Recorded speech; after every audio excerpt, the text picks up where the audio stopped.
Guys. Guys. I'm about to be stressing out, bro. We're watching WWE Raw right now. We're fresh off of the first, what is this? The first 40 minutes of the show, which legitimately isn't much. But we're here and we're getting active, okay?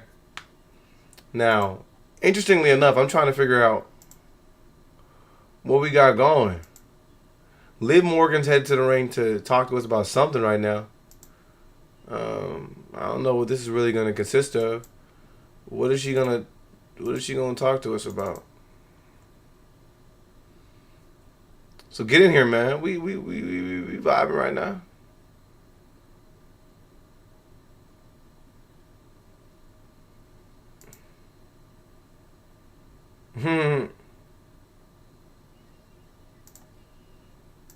New York City. All right. Of the greatest Royal Rumble winner of all. Keep going, Liv. Keep going, Liv. Keep going, Liv.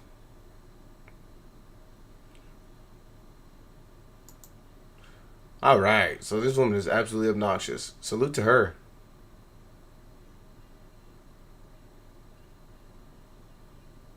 Vakur is literally Vaquer. Are they piping in noise? What? Mm-hmm. Did she?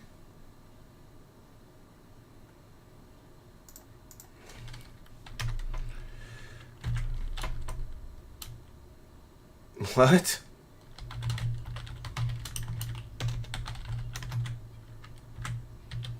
That's true.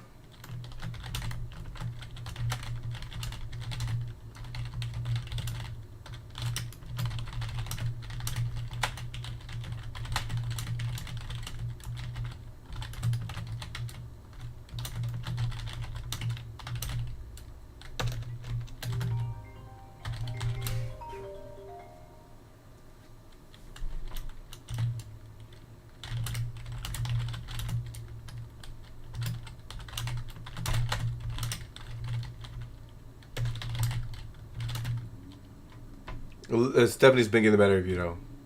What did your mother teach you? Okay. Uh-oh.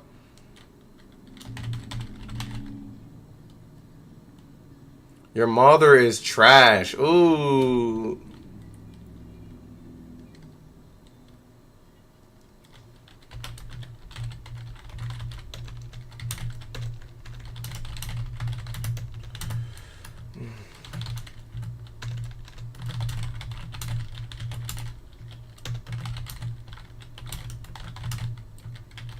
Hey, where's the Adam Pearce?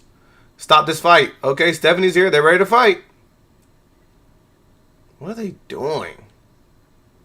Why do they... You know what's so funny? So, in a world where, like, this is obviously something that's illegal, right? Why the freak are they allowing Stephanie Valkyria to show up and just fight Liv Morgan?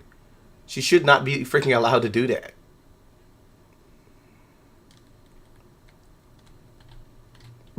She's knocked the freak out.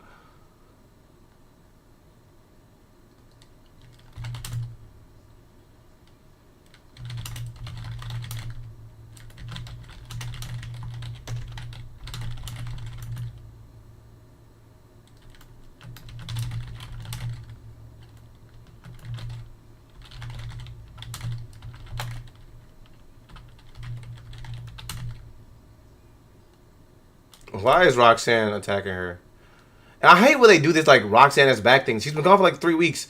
Like, there's no story that's tied to her leaving. You know what I mean? And I guess that she doesn't care anything about what happened to Finn Balor. So thanks for all this.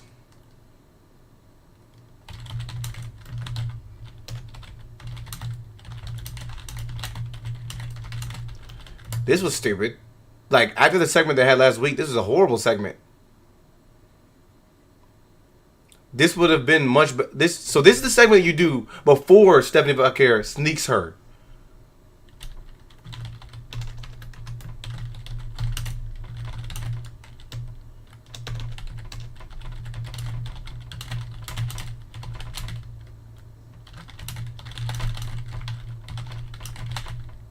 This is trash.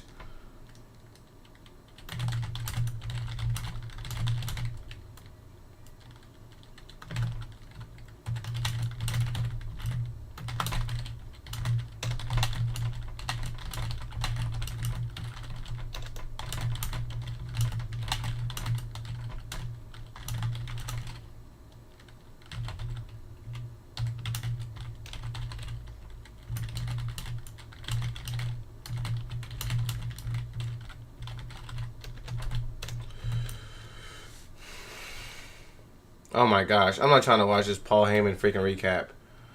Goodness, dude. Yo, Josh, what's happening, man? So, if you're not watching Raw with me right now, Liv Morgan just called out Stephanie Valkyria to the ring. The two of them fought, and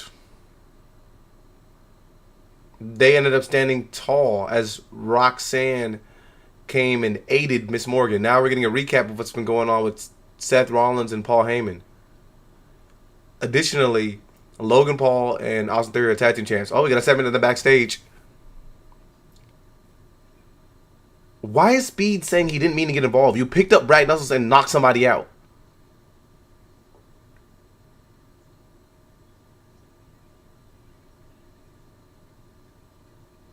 Are we gonna get lit? Oh, dude, please tell me we're not gonna get LA Knight versus Speed.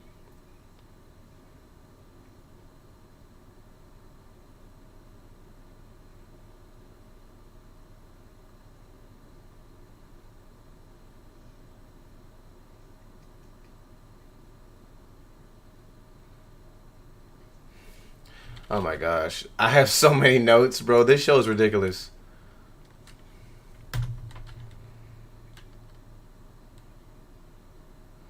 Paul Heyman, what are you going to do now? Adam Pearce. There we go.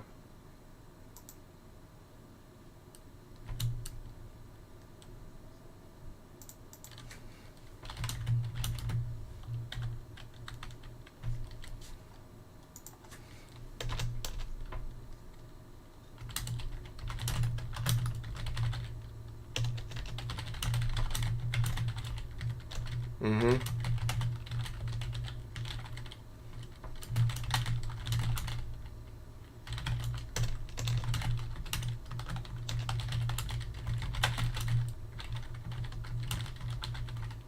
Rob Gronkowski. There we go.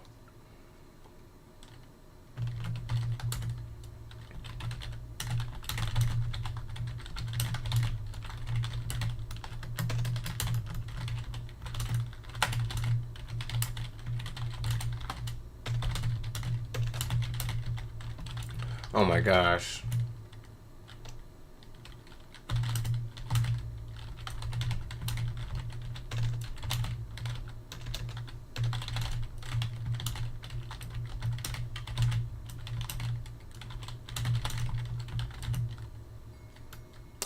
Oh my gosh.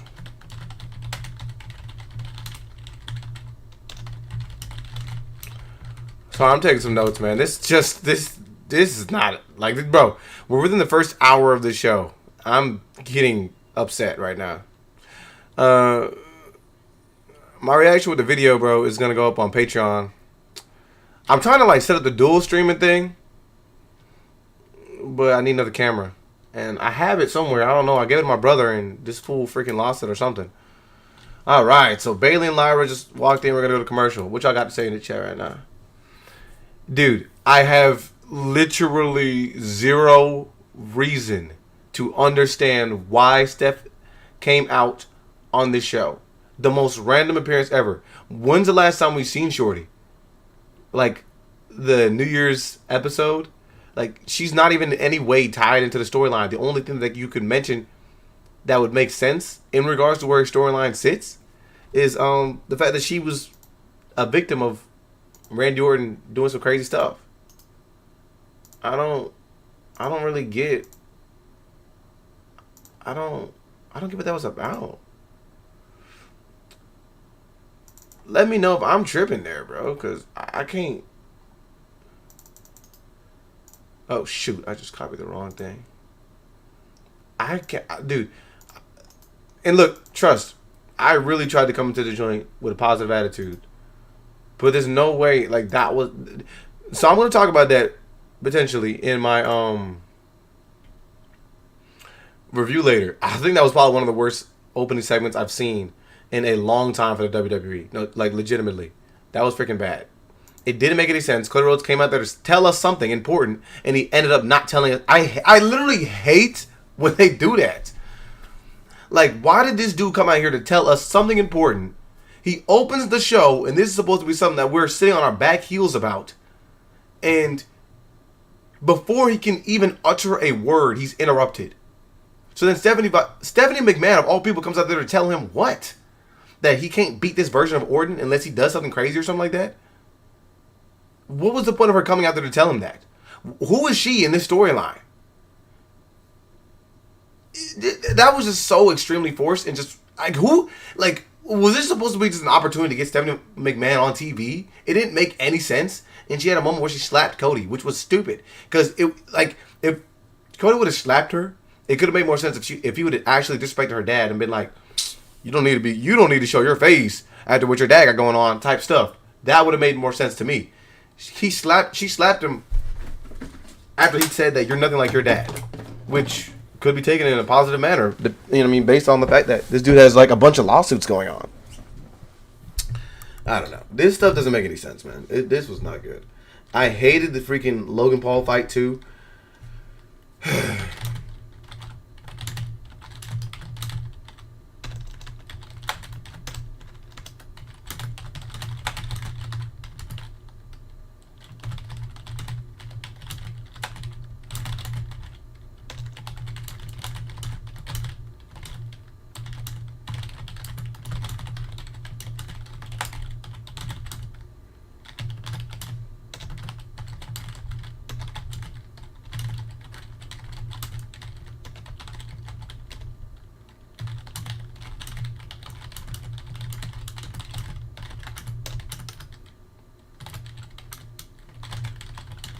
Okay, we're about to get a tag team match.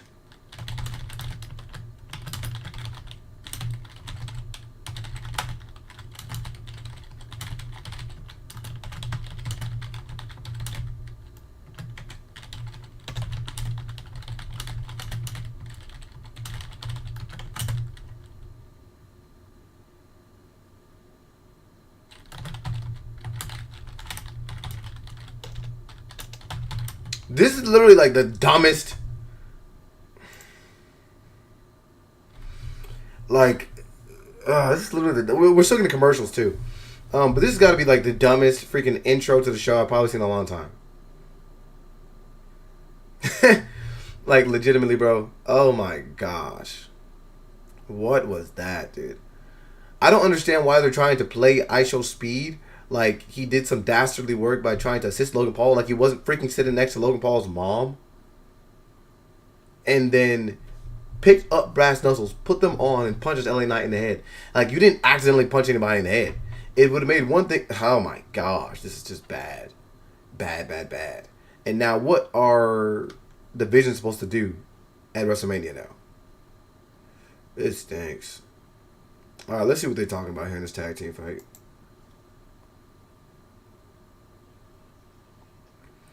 I want to know what these people's salaries are.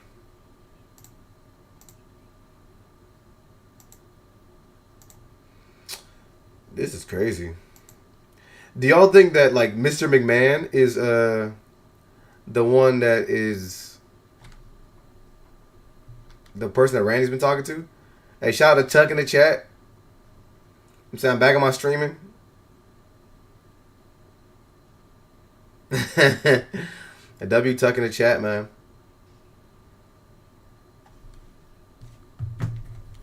About to be getting on it, bro.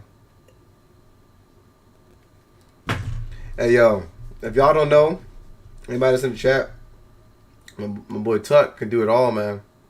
This dude can play sports, weightlift. He's got the drip, and he's hip in the comic world. So, I don't know. If y'all want to see Tuck on the channel, we could definitely make it happen.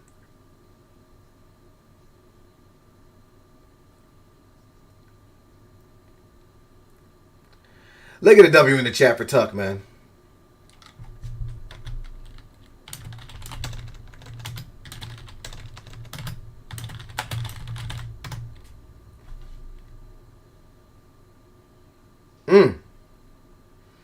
Dual dropkick by LYRA and Bayley.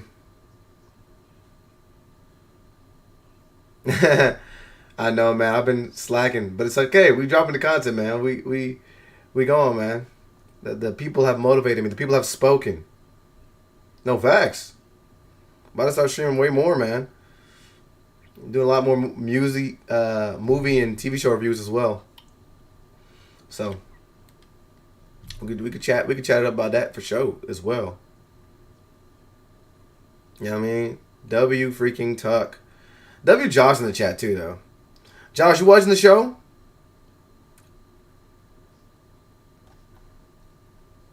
I said I'm dual streaming this, so it's gonna go up on Patreon. Well, I'm not dual streaming. It's recorded, so you know it's gonna go up on Patreon afterwards.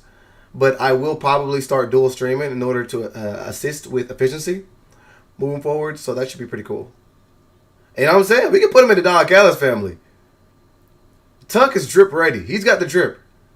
You know what I mean? I think Don Callis would be quite impressed. So I think we can definitely get him right. We'll put him on the stream and I'll definitely initiate him. We just went to commercial though. Yeah, we can get him involved. Hey, Josh, did you watch Collision?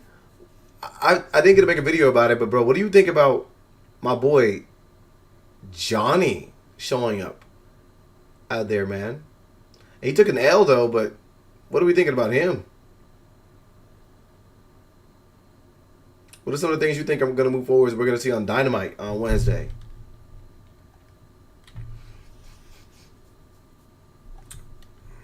All right, so we're on commercial. We got 2.5 minutes, anyways. Oh, late night. Yeah, I mean, we're an hour into the show. And I must say, I am not extremely pleased with what we've seen so far. It is not cooking right now, I'll tell you that.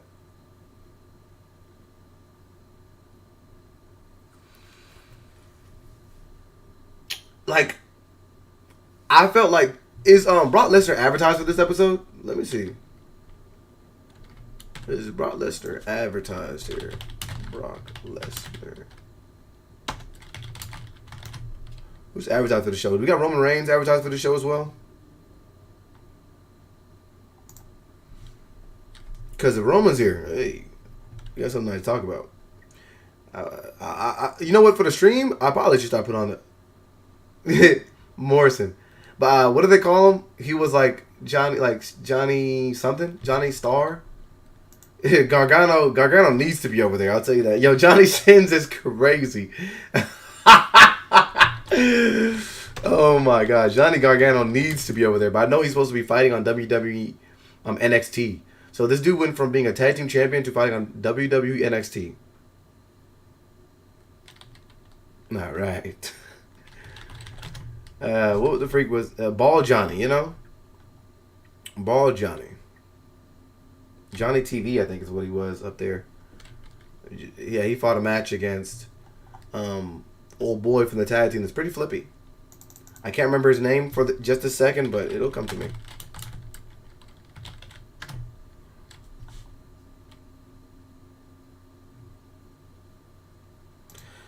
So wait, he's on AEW's roster. Wait a minute. Yeah, he's legitimately on. And when did since when did this dude get on AEW's roster? Hold on. Check me out. Check me out right here. Hold on. Since when? When he been up there? Am I late? I did not know that. Huh.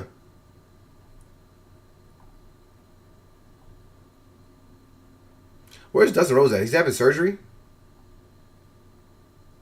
Yeah, the Rascals. Oh boy of the Rascals. Where's his tag team partner?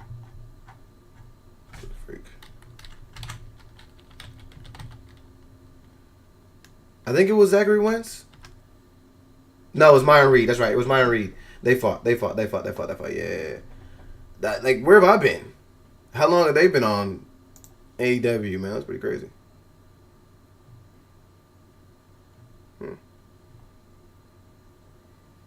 Serpentico. Okay. Okay, there's a lot of people here on the roster I haven't been able to catch much of. Alright. The Beast Mortals, I don't even know he was a tag team champ. Good for him. What have the Outrunners been up to? I know they've been like on Collision, but like, what's going on there? They got the updated Wheeler Yuta photo. Look at that.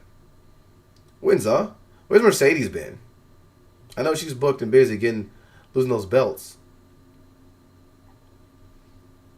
Why is she not advertised as having a belt up here?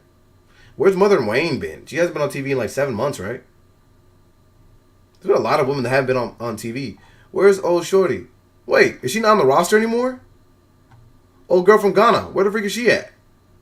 Wait a minute. She was heavily... Wait a minute. Wait, is she not on the roster anymore? Oh, Queen Amanada, there she is. I was like, where the freak? Interesting.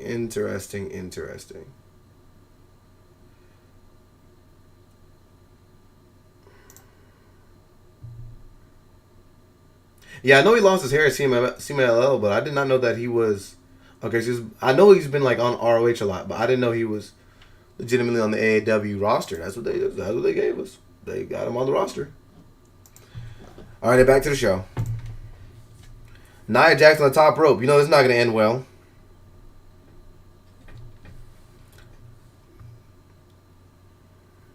You know what pisses me off? Is whenever they counter Nia's, like, big... What the freak is the fool's name? That did the big drop before Tazuma?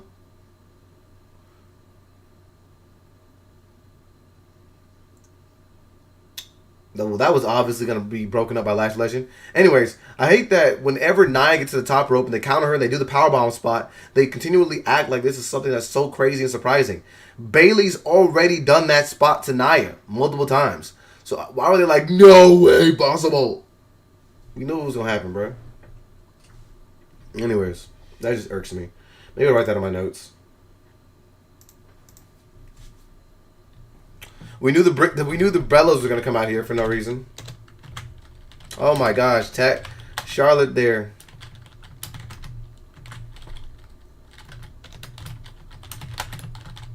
Did the Bella sisters just look behind them and see Charlotte?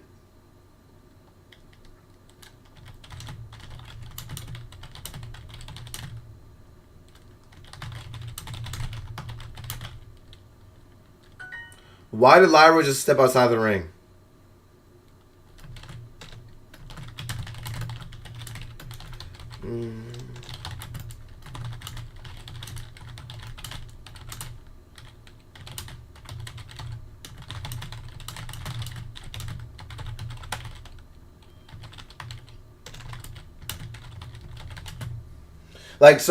Like, legitimately, there should be no way that Nia Jax and Lash Legend should be losing to anybody.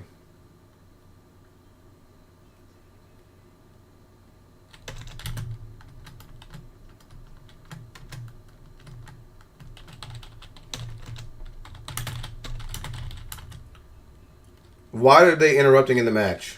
Like, we all saw this coming like 3 weeks ago. This, like, they are so creatively inept, bro. It's not even...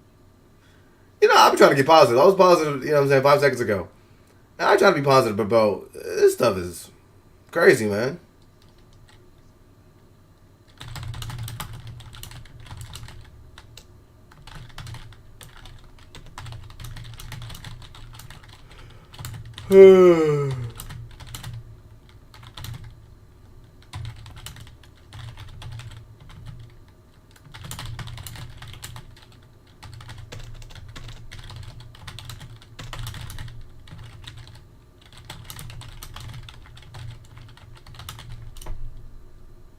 So 3 face teams versus LYRA and Lash Legend.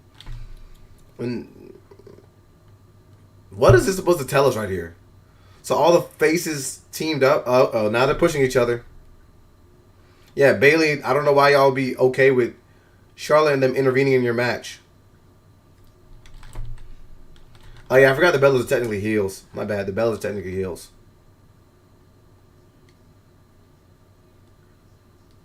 Advertisements about the WWE Hall of Fame.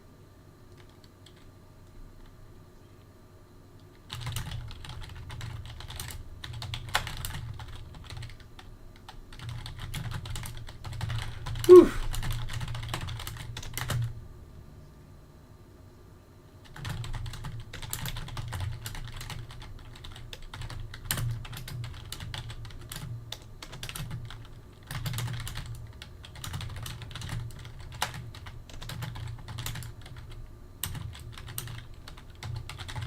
I ain't gonna lie, they do some good edits though. Oh, bye, Femi.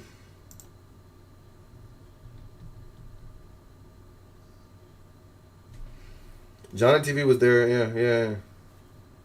Yeah, the little tower spower, yeah. Where like she's right there cradling the top ropes and ready to do her, I forget what the bonsai, it's the bonsai drop, right?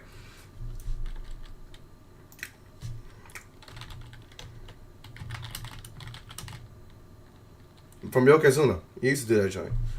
But anyways, she climbs up to the top of the spot, and then like everybody, they get off the floor. The wrestler that's down, gets up off the floor, grabs the person from the top of the rope, puts them in a powerbomb, and they just always, oh my gosh! But they do it so frequently now that it's like, well, how are we surprised? This is a big edit of Obafemi putting down Brock Lesnar. That's pretty cool, but I mean, again, like in Brock Lesnar's prime, we saw Goldberg finish him pretty quickly.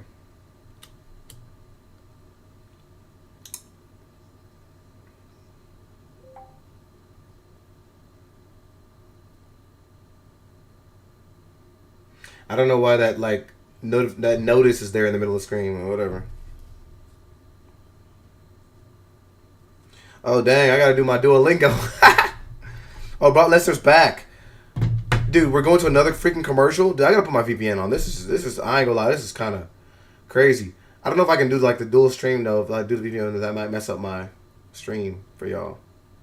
This sucks. Cause I can't watch this show with all these commercials, bro. I start getting agitated. Legitimately, dude. What are people saying online? Let's see what the folks are saying online. Let me post my clip. I think it's processing.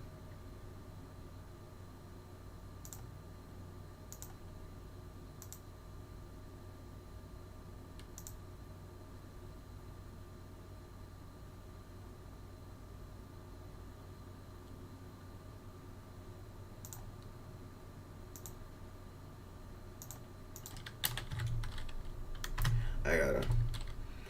Where is Gunther? Can we get a Gunther sighting in the chat? Can we get a where is Gunther in the chat? Josh, great freaking point. Let's get the Scooby-Doo out here and hopefully you can find him. Scooby-Dooby-Doo, where are you? Because, bro, Gunther is just... I cannot believe. Chat.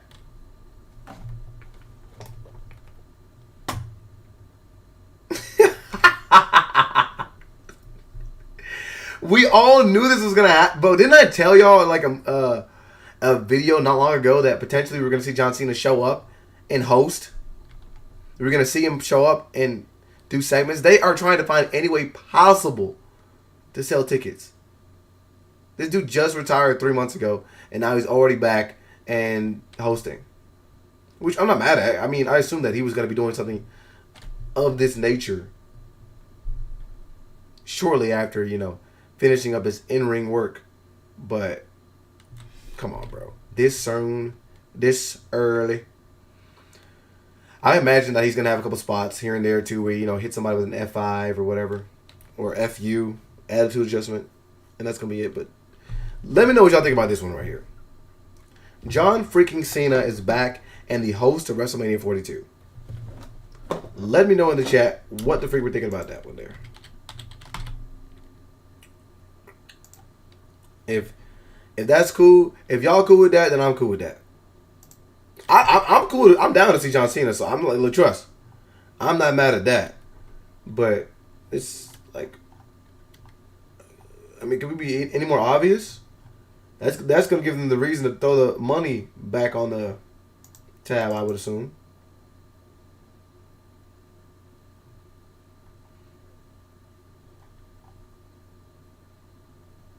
How do I go to my scenes?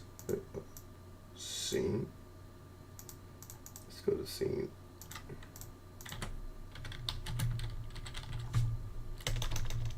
Add more buttons to my stream deck. All right. Let's go back to stream. What y'all got to say? Dude, why does this joint keep putting that BS on the bottom of my screen? Anyways, Gunther's going to be missing belt cards. No facts. I can't believe that you would literally be somebody who retires Jonathan Cena and you're nowhere to be found. Is Gunther only going to show up like part-time now and just be the guy who retires everybody? That's crazy.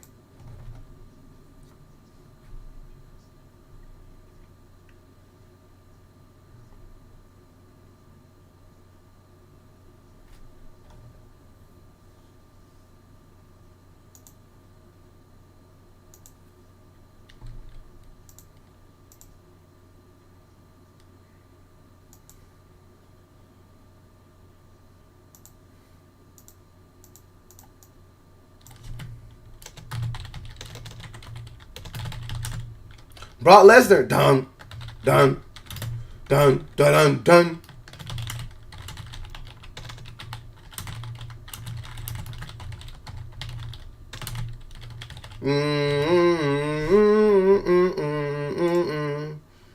I'm putting the joint on the first 30 minutes I watched of the joint is on it's on the Patreon. It's on the Patreon.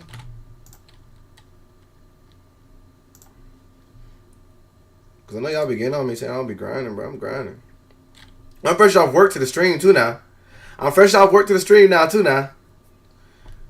got Brock Lesnar though. We may not have Gunther, but we got Brock freaking Lesnar.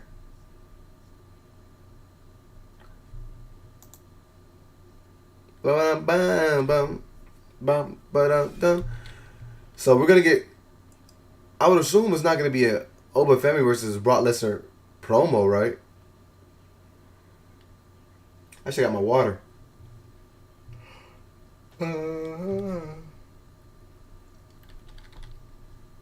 No, he's out here with his fit on, like he's about to wrestle.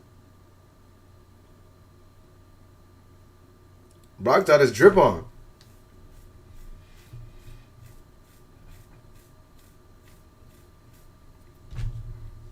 Oh, the people are barking though. They here for Oba.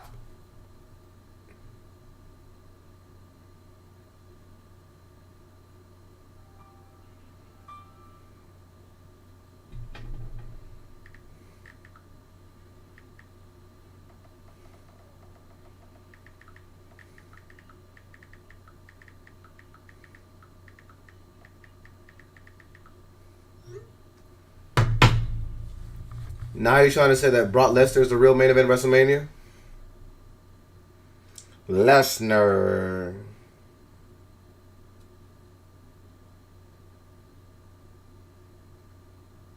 Whatever.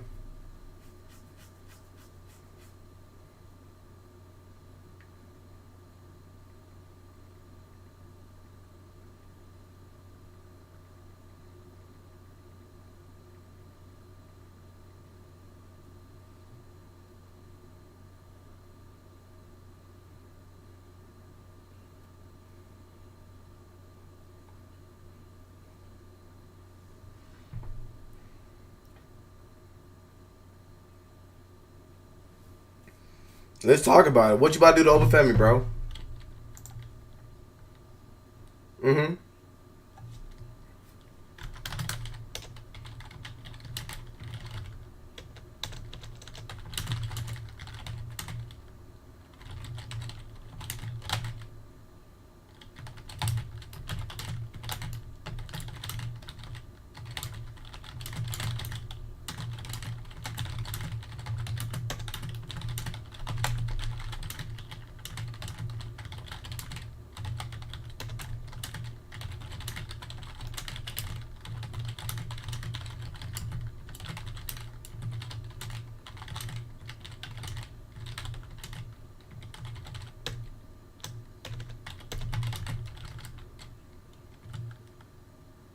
I don't think they asked for a conversation. What's Paul Heyman talking about?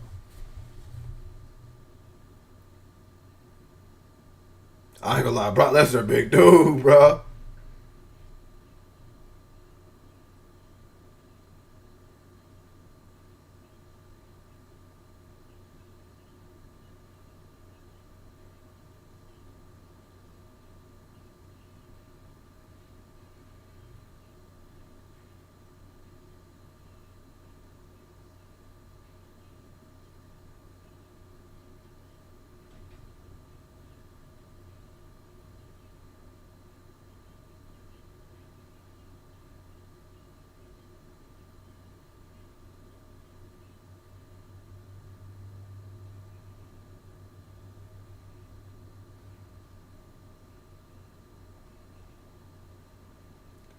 So Brock just called out Obafemi. So let me think about this for a second, guys. Now Adam Pearce intervenes. We've seen literally three interruptions already, and now suddenly we're not doing that.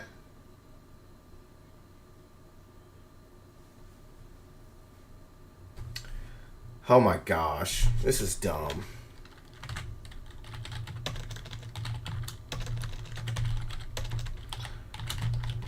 All right, let's get all the security guards beat up.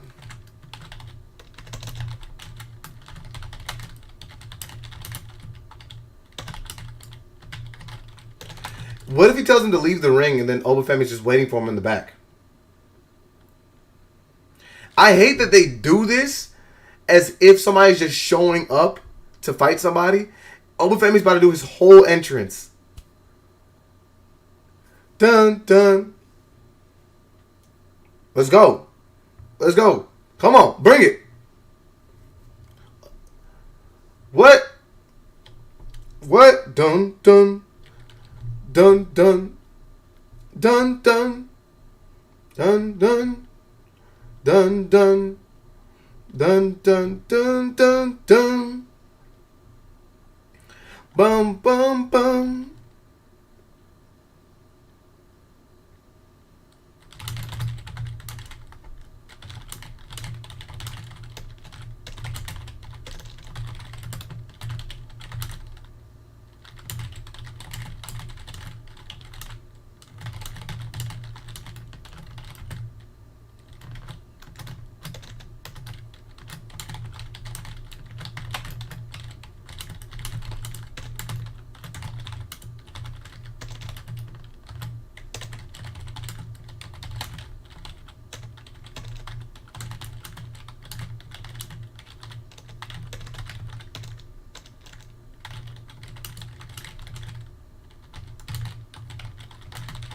Oh my gosh.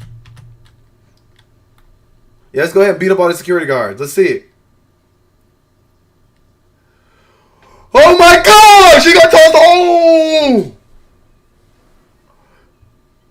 I ain't gonna lie. He tossed that fool on the concrete.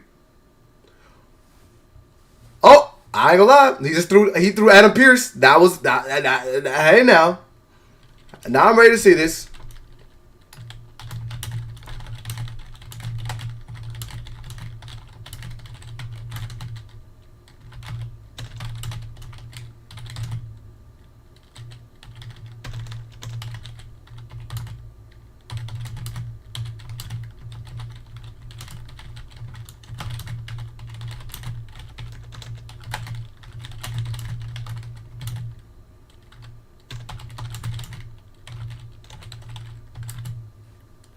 How many men have the guts to let Brock Lesnar wait?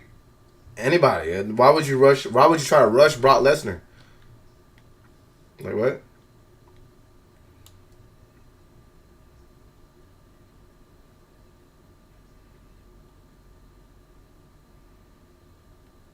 Let's see it.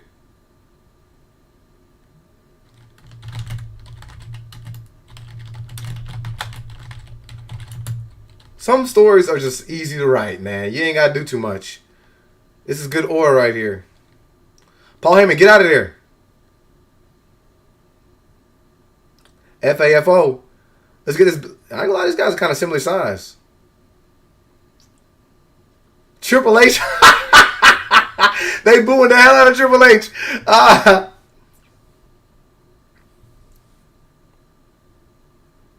I don't understand why Triple H doesn't have more segments like this, where he just shows up and is like, "Yo, guys, let's keep the show together." I actually enjoyed when he did it, like, you know, when I think Dom had that moment.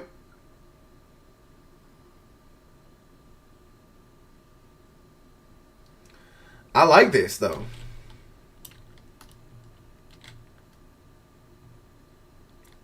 This is not bad. I like that Triple H came out here and stopped this. And we didn't get to see like that big moment.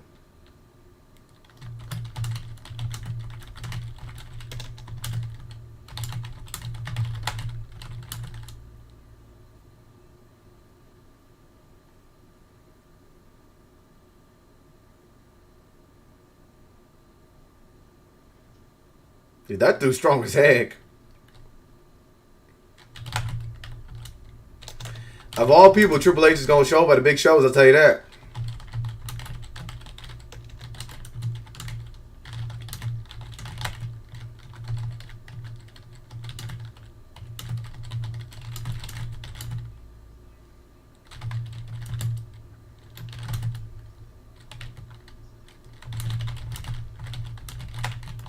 Oh my gosh, wait.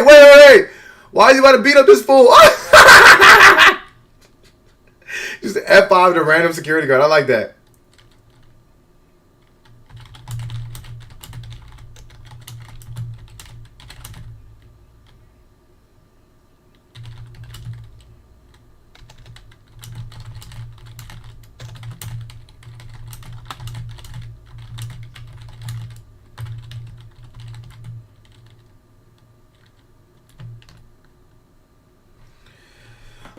Oh, Finn Balor promo.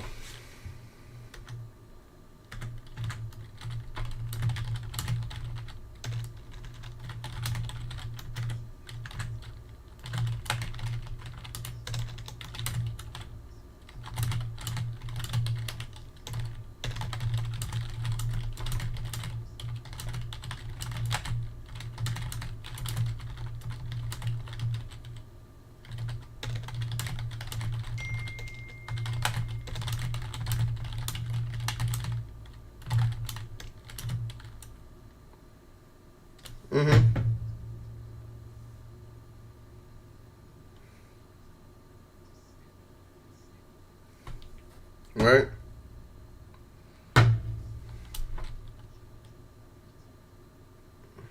No, not really. Huh?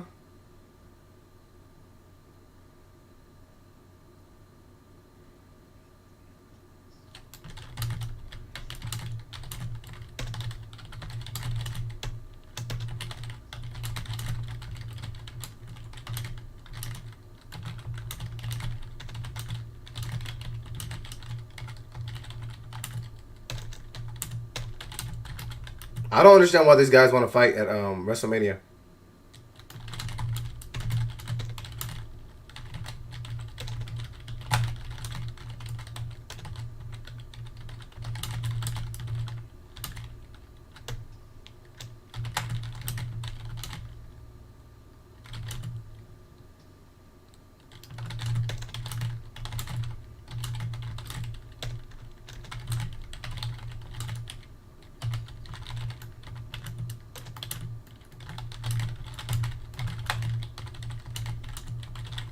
So now Penta's doing a Intercontinental Championship challenge.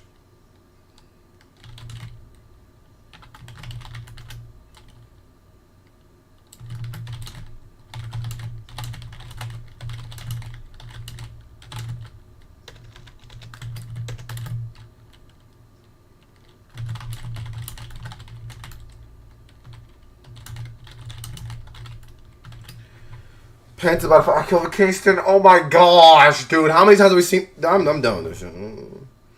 I literally can't even deal, bro. So Pence is about to fight Kofi Kingston. And don't worry, man. We've got another 3 minutes of ads. If you got anything.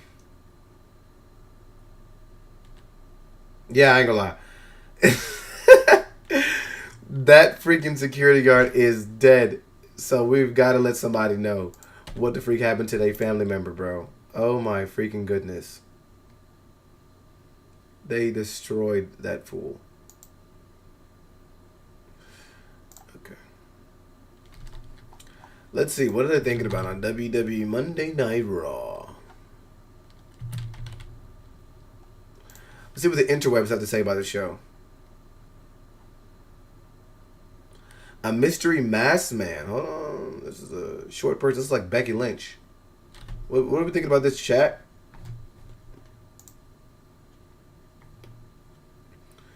Looks like Becky Lynch here, huh? This fool says definitely Braun. Ah! This is freaking funny.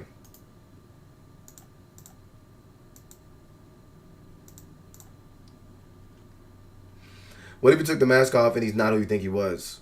Masked man with secrets is just wrestling version of a blind date.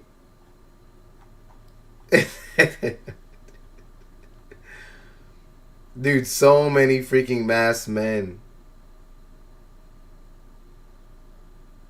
I was saying, Braun looks a little taller and bigger than that fool is. Do you think that this looks legit? Because this security guard is not like a big dude. Oh, maybe. I'm looking at the hands.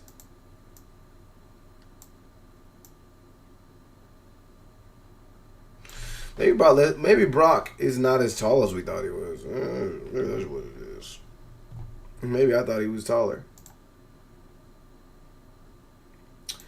Yeah, I don't know what they're doing, but yeah, Kofi Kingston versus Penta. I don't understand why Penta, after all this, is now doing an open challenge for Indica. They have no idea what to do.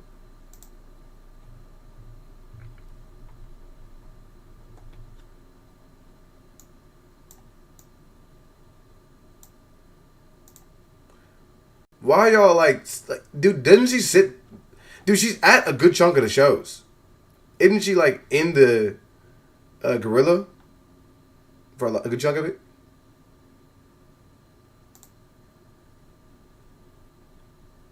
That's what I'm saying. I guess he's being sarcastic here.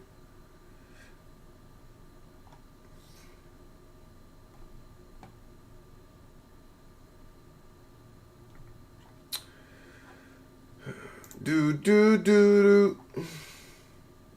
So, I want to see what people have to say about this. IShowSpeed just used a brat nuzzle to help Logan Paul knock out LA Knight at WWE Raw. If we're doing LA Knight versus IShowSpeed, I don't know, guys. I don't know how much further LA Knight can be destroyed. What is this dude's direction for WrestleMania? What is he doing? This didn't even make any sense. Legitimately, like, check me out. Like, seriously. Alright, so, let's talk about it. Logan Paul is running to the outside of the ring to go get his brass knuckles to help him. Mind you, Logan Paul is in the midst of a tag team street fight. That's funny, right? After he receives the brass knuckles, LA Knight shows up to intervene.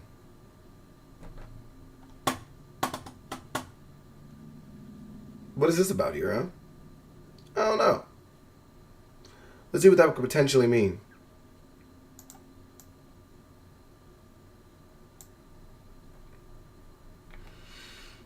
IShowSpeed then gets dragged over. I don't know why he's in this position.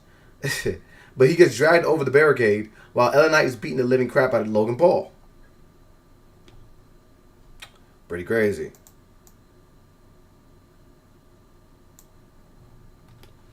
After Logan Paul is getting beat up, Speed sees the brass knuckles fell on the ground. He picks them up. After he picks them up, he then proceeds to put them on. After he puts them on, LA Knight walks up to him, taps him on the shoulder, and then he gets punched in the freaking face. What the freak is that about? And after getting punched in the face, Speed is looking at LA Knight all surprised. Like, I didn't mean it. I didn't mean to do it. You punched a man in the face. How did you not mean to do that?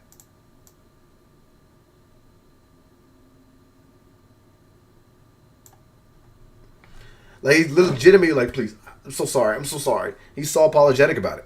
Bro, you punched somebody in the head. What the freak do you mean? That didn't make any sense to me. That was pretty silly to me. And I don't understand this angle.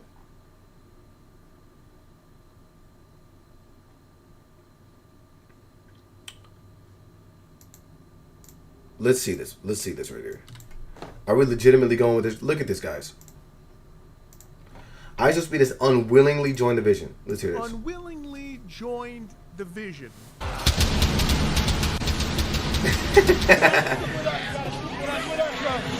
They're gonna try to kill him otherwise, bro. I didn't mean to get involved, you know.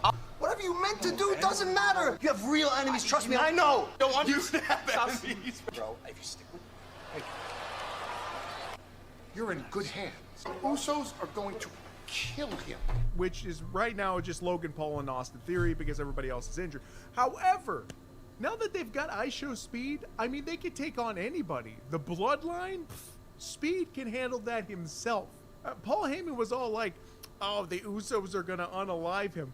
No, they won't. That is Speed. First, ain't nobody on the entire roster can catch him.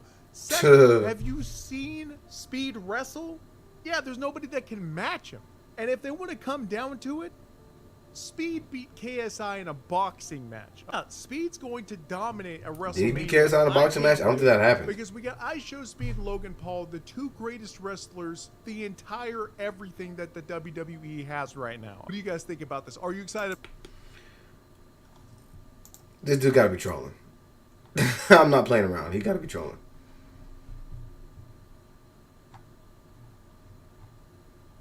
But I mean, hey, the people in the comments seem to be liking this. So ISO Speed pulling up a brass knuckles to help Logan Paul KO LA Knight straight insanity. He went from streamer to WWE enforcer in one night. The Vision just got even more unhinged. This crossover chaos is unmatched for real. Did that really just happen? ISO Speed just dropped LA Knight on WWE Raw. Chaos. This is getting boring. There used to be so much worth in wrestling. Not until it became scripted. What? Speaking of WWE money, the reaction for Speed is always priceless. Yeah, I don't know what this was. This was ridiculous. This guy can do anything. He's not your ordinary streamer. Logan Paul couldn't win clean, so he brought a YouTuber, Brad Knuckles. Very normal WWE storyline. It was a street fight, guys.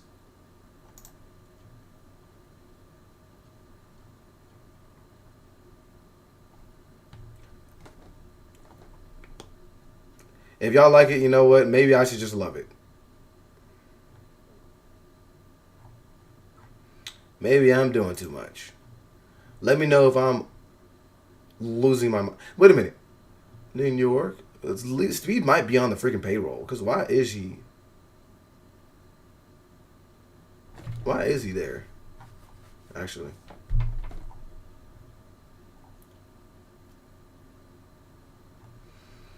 We got Danhausen during commercial break letting us know that he's going to be a Madison Square Garden for Saturday night's main event. Who cares? And this dude is a money maker, though. I will tell you that. He's getting the WWE a lot of checks. Oh, shoot. My fault. I'm full screen there. Guys, my bed's not made. All right, let's go back to the show.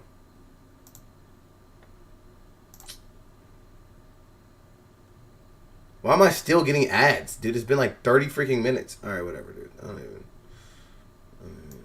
get freaking mad.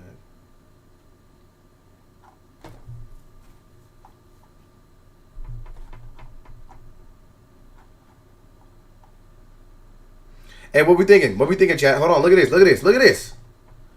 Royce Keys has arrived at MSG.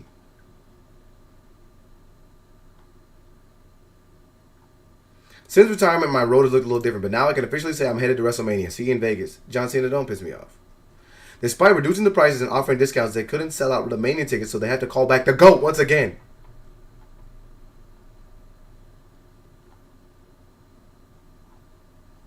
I think it'll be pretty exciting, though, with John Cena hosting. Seriously.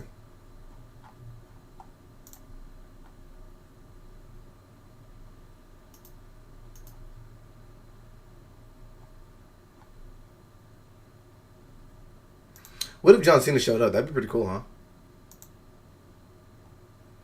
It's surreal to me. Better than the found you now. Nah, Speed's pretty fast, man. I ain't gonna lie. He's fast. So maybe he will outrun Brock Lesnar. Wait.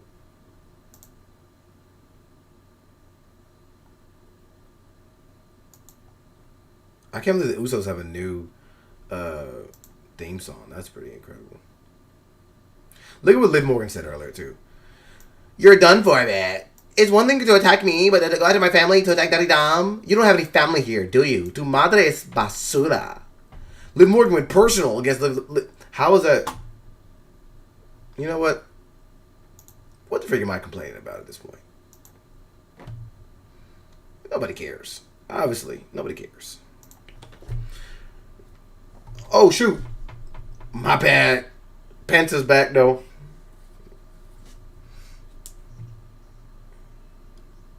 We know he's not winning. Come on now. We know Kofi's not going to win this match. So I don't even know what we're getting. What are we getting fake excited about? What is Grayson Waller actually going to contribute here? What is Kofi Kingston going to do at WrestleMania?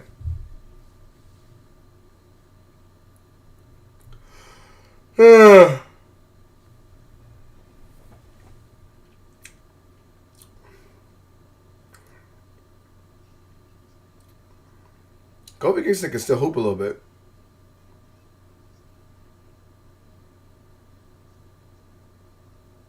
Grayson Waller getting kind of yacked. I ain't gonna lie.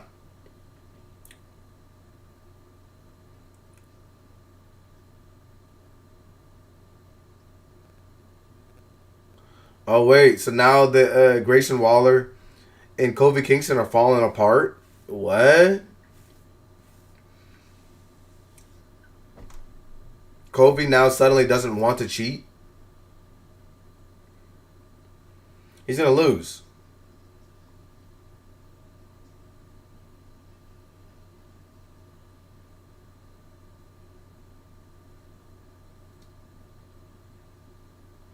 So if Grayson Waller was to slap Kofi Kingston right now, says, oh!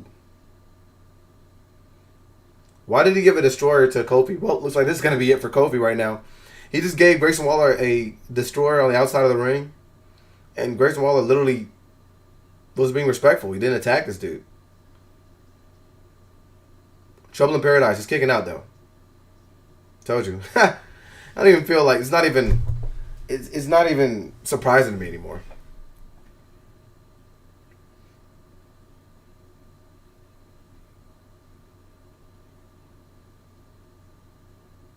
It was an ultra Trouble in Paradise. Kofi Kingston, it's not meant for you to win anything. The people are cheering for Penta.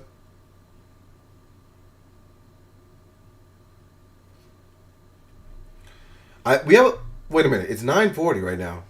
We can't have that much show left. Because we still have to have CM Punk and Roman Reigns. I thought we were going to get some continuation of what was going on with Seth Rollins and Paul Heyman. That didn't happen. Yeah, Kofi's done. So what a pointless match. What did this advance? What do we... Like, dude, we're 2 weeks out of WrestleMania, are we not? What is this supposed to accomplish here?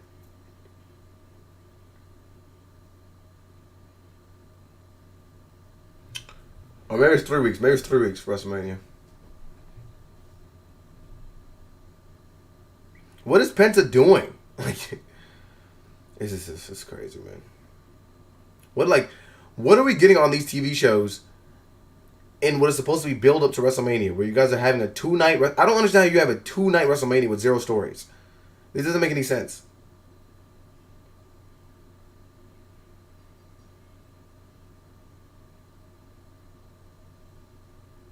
Is Penta about to cut another promo?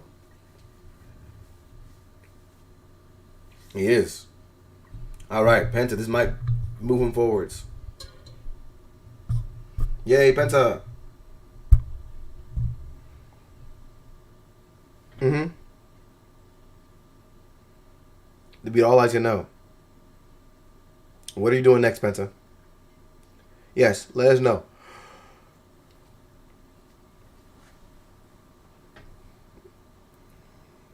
Yeah, Carmella would like to have been at WrestleMania as well. That's for you. Anyone who dares. He talked to Anna Pierce. Wait, what? WrestleMania.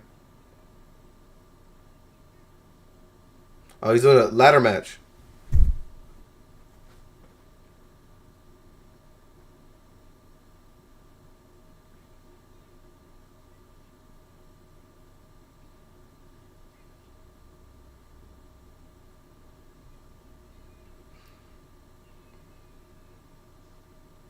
So we're doing a ladder match for the Intercontinental Championship. Who could potentially be in that match? Cero miedo. All right. Thank you, Penta, for putting your freaking title on the line and potentially losing it all at WrestleMania. But who could be in that? Are we going to get LA Knight in that match? Are we going to get Jey Uso in that match?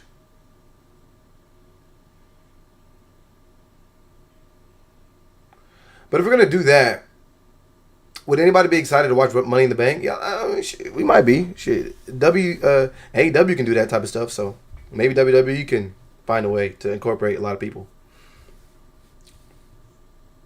Where's Brock Lesnar? We're backstage with Paul Heyman.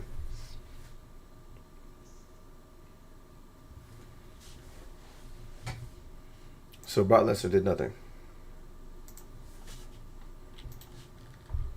Okay.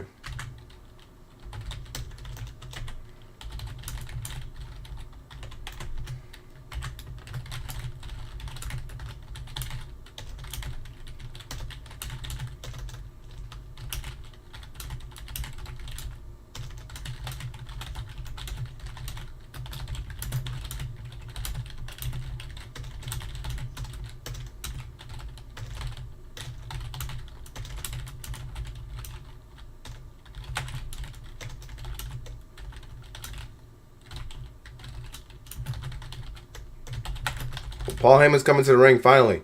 He's been freaking teasing us with this for... Dude, we're about to get another commercial. Oh my gosh. Tyson Fury's back. Actually, I'm kind of excited to see that. Tyson Fury's back in the ring, guys.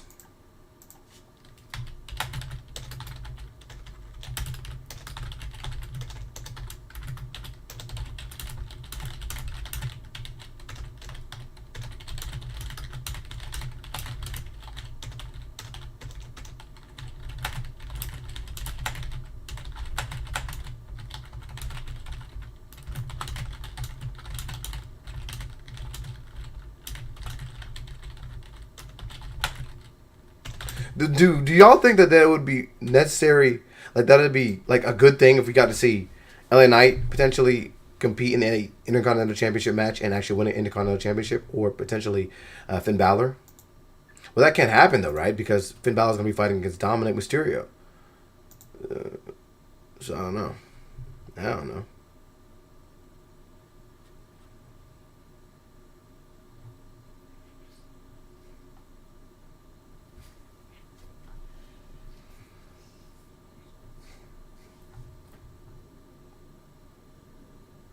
No, chill out. Chill out. Yo, look at this. Look at this. Look at this. So LA Knight, when he made his entrance today to go do commentary, he almost slipped on the ropes. I didn't catch this because I was in commercial. But he slipped on the ropes. And the funny thing about this was that when he slipped on the ropes, the freaking Usos were laughing at him. What fools, bro. They're freaking hilarious. Oh, gosh. Dude, this dude cannot catch a break.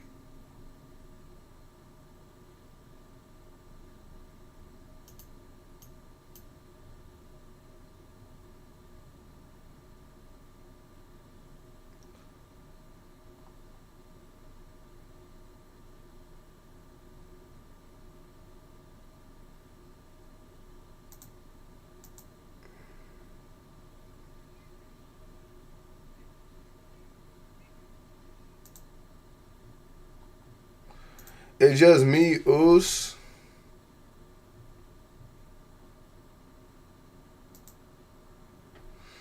Let's see. What are people tagging on?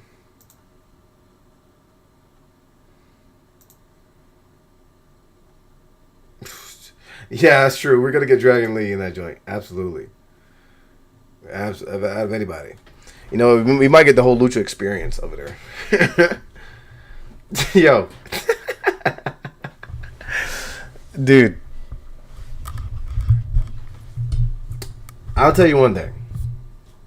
Me and Josh and a couple... Okay, what you gotta say? What you gotta say? Oh my gosh, what you gotta say? What's V got to say, man?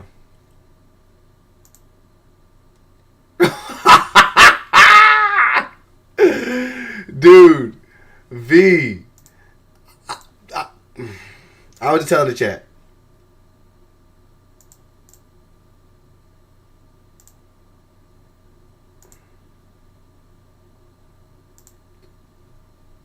That had to be one of the worst opening segments that I've seen the WWE do in a long freaking time.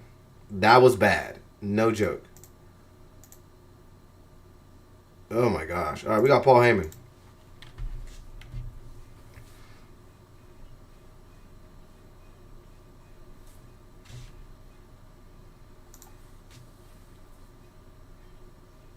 Oh, he's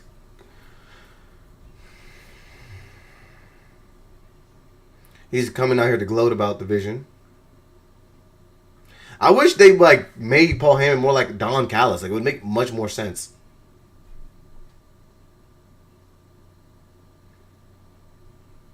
I don't understand like how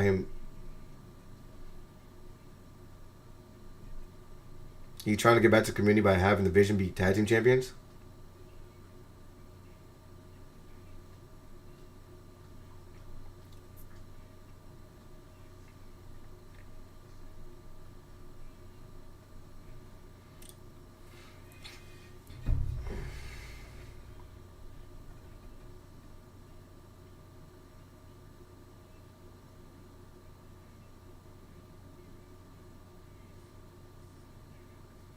Nobody gets to finish a promo. Adam Pearce has already came out and interrupted Paul Heyman. Paul Heyman's probably been cutting a promo for about 45 seconds.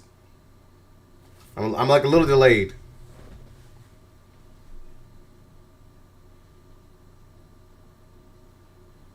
What email does he keep talking? Yo, LA Botch. We were just talking about that, bro.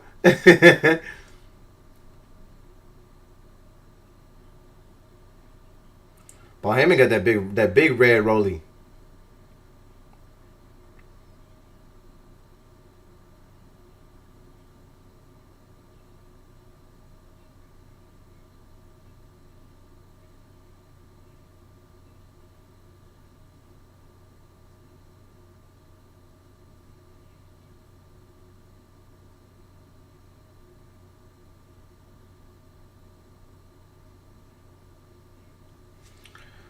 Why did they drop all the charges against Seth Rollins? That doesn't make any sense. Why would they have done that?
He's gonna sneak attack Paul Heyman.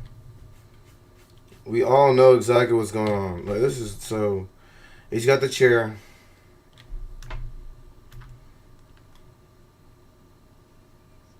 Another chair shot to Paul Heyman.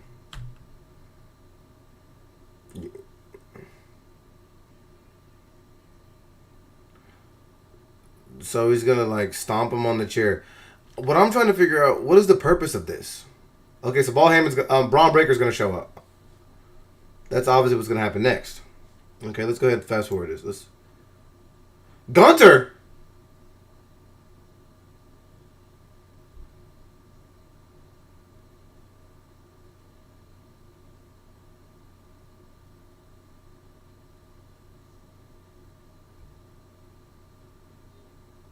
Okay, so Braun Breaker's probably not cleared.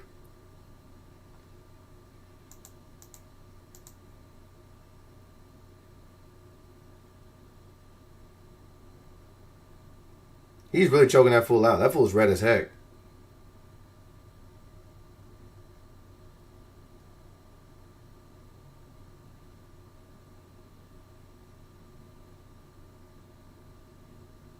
So Brock Lesnar's supposed to be fighting.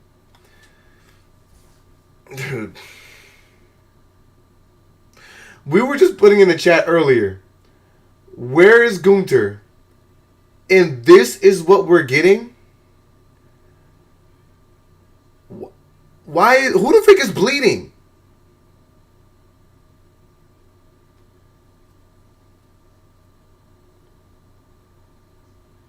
So this doesn't make any sense. If Gunther loses under the moniker the career killer, then like how much further can we respect him as a career killer? And then if Seth Rollins loses after all this, then what was the point of all this masked man stuff? I guess it would be more sensible for them to have Gunther lose in this equation by some type of interference. And that's probably what's going to happen. But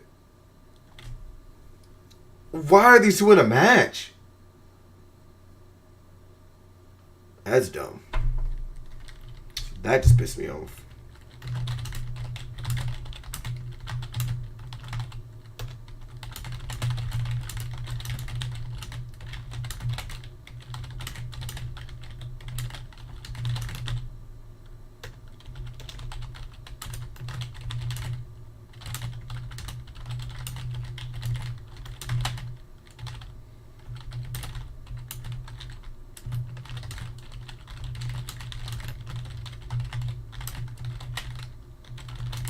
I gotta write this down. This is before I forget.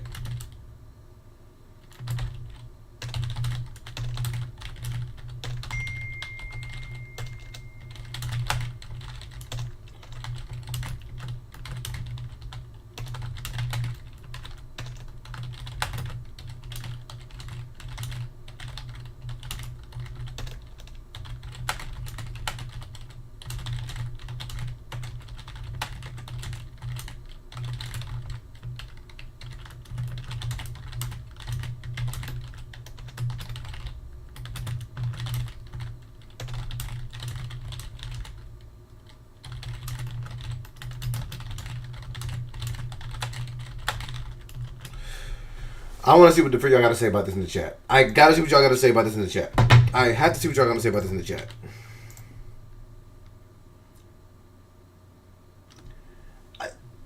I don't understand how Gunther fits in this. It doesn't make any sense. What, guys, legitimately, what is the... See, this is why I wasn't streaming. I get stressed out.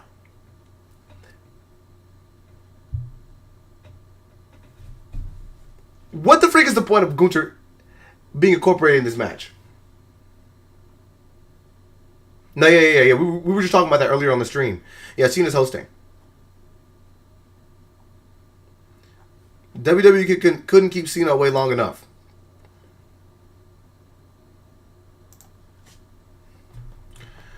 Just like Triple H couldn't keep himself out of the ring. Why the freak did he and Stephanie McMahon find a way to incorporate themselves in this episode? Is it because they were in New York?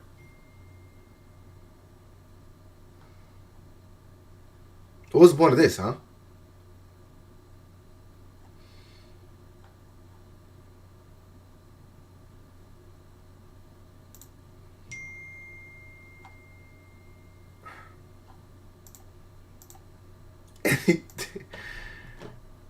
I mean, dude, LA Knight had the butters on, but he stepping on butter because what the freak, man? LA Knight, come on, brother.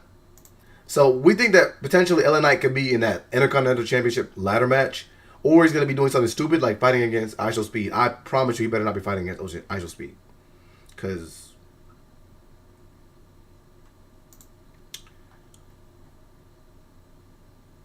I don't know.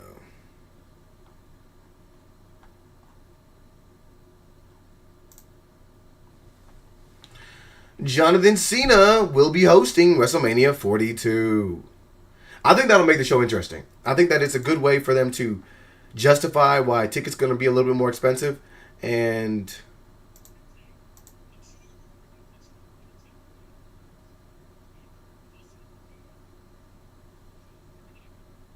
because there's a road to WrestleMania going on, and Hollywood is really close to Vegas. Rumor around this town is WrestleMania needs a host. Well, I'm already on that road, so I will see you at WrestleMania.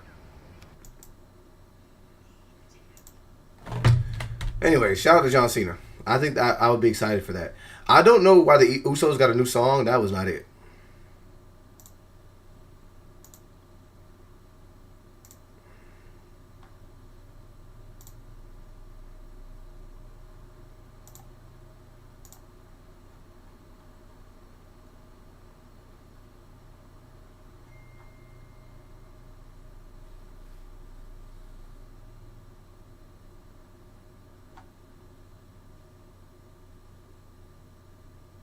I think so. I think that Stephanie McMahon becoming incorporated in the show is...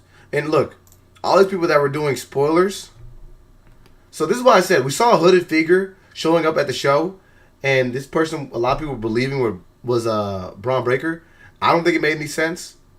But the only thing that I could see it, if it was Braun Breaker, making any type of sense is if he shows up in the CM Punk and Roman Reigns segment. Because they could be using a big pop. A big extra little bit of juice to make that interesting. Alright.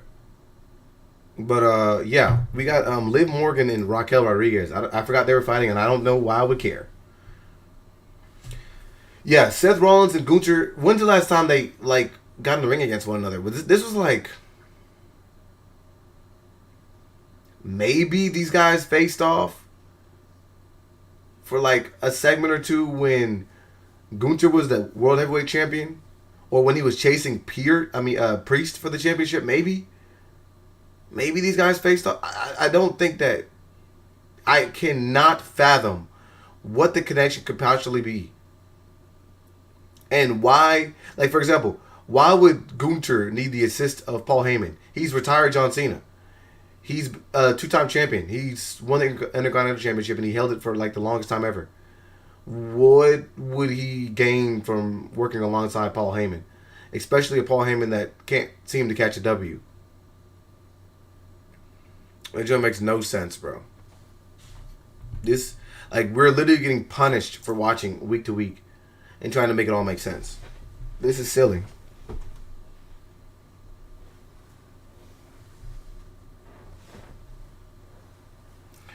Do y'all think that EO wins this match? Dang it, freaking guys. I should have been putting my polls in the chat. Let me do a poll real quick for y'all.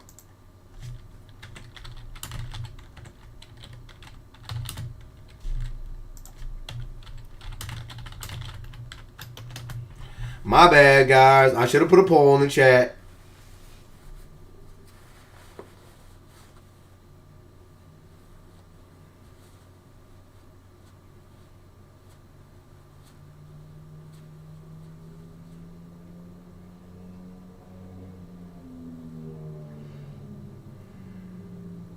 There's no way Raquel gets a clean win over Io Sky. And what is the purpose of both of these women fighting right now?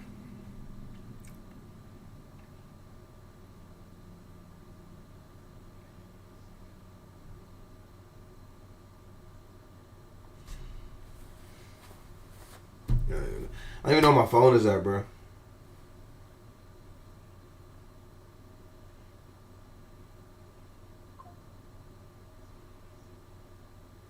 I look like an ankle. And thank you for all that, for us to go right back to commercial. That was silly. Thanks for that, guys. What the freak? 2 seconds of a match.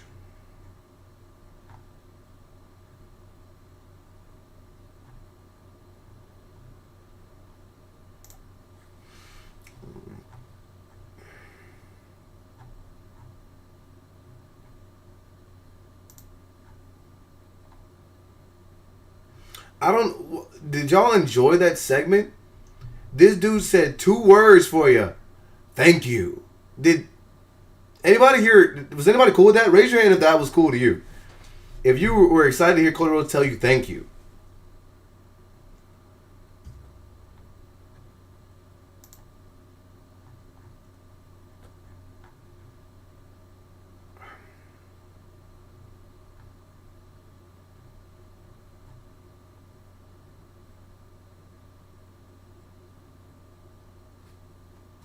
Everybody, people on the internet seem to like this stuff too. IShowSpeed reluctantly joining Logan and Theory straight comedy gold. Broseface said, I did not sign up for this, but Division just got their wild card Chaos Agent. Raw's cooking the most unhinged stable ever for real. 6-man tag at Mania coming. I'm seated for this madness. Oh yeah, what if it was like Danhausen and Jelly Roll and somebody else? Dude, if it was, I'm going to be upset. I'm going to be mad. Dude, I cannot believe. Dude, this dude, bro, I literally cannot believe that Cody Rhodes legitimately got on TV and said, Stephanie, I got 2 words for you. Everybody in the crowd thought he was going to hit him with a suck it. I thought he was going to hit him with a suck it. This freaking goof said, thank you. I'm so done with him. I'm so done with him.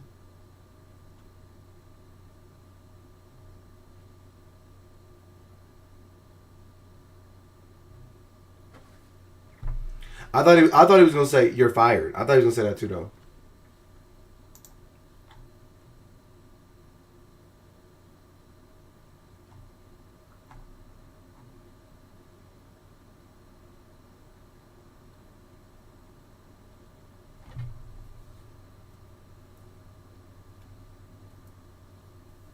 Look at this Glazer.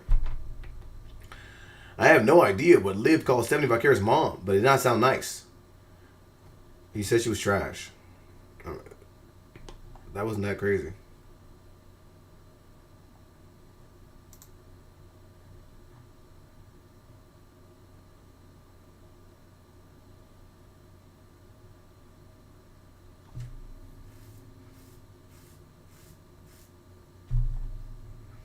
This is what I got to say, too, about this segment. Shout out to a lot of the people online that call out the fact that they always feel like they have to remind us that this is a so-called a new version of a specific character. That's freaking annoying. But Stephanie McMahon telling Cody Rhodes that he can't deal with this quote-unquote version of Randy Orton is freaking silly. Yeah, right. If this story was going on for months when Randy was creating chaos and carnage and then all this diabolical talk would hit harder. If he was legitimately running rampant like Kevin Owens was last year, headed to WrestleMania, then this could be like fire. But like all he did was beat up Cody Rhodes. It's nothing new, legitimately. Like he didn't do anything bad. He just beat him up. That's what I told y'all. Like he didn't do anything notoriously crazy. He just beat him up. Like that's something that we always see happening to somebody. And then yes, Cody Rhodes was legitimately helping Orton while the dude was effing a maniac. I don't understand why you feel like you would have to remind Cody Rhodes that going against Orton at this stage is crazy when he was there when Orton was even worse. He fought Orton when Orton was even worse. So I don't like that, like, we're going to pay homage to history while also forgetting the fact that Cody Rhodes was freaking there. Whatever, man. Let's go to this Io Sky match. Alright, so Raquel might win this match. If Queso is in it, that's going to be funny.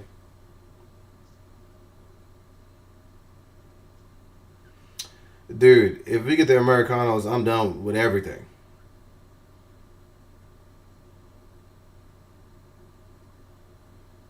I'm probably gonna rant. I ain't gonna lie.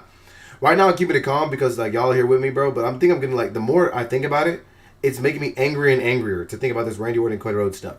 I cannot believe they dropped the ball this hard with something that everybody's been excited to see for years.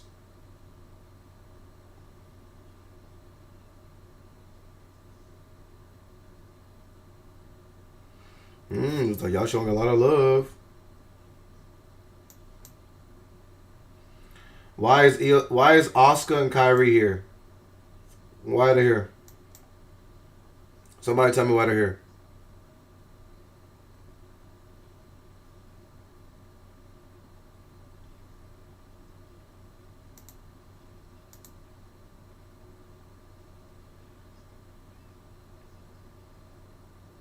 I thought it was going to be a roll-up victory for Io Sky. I was going to be pissed.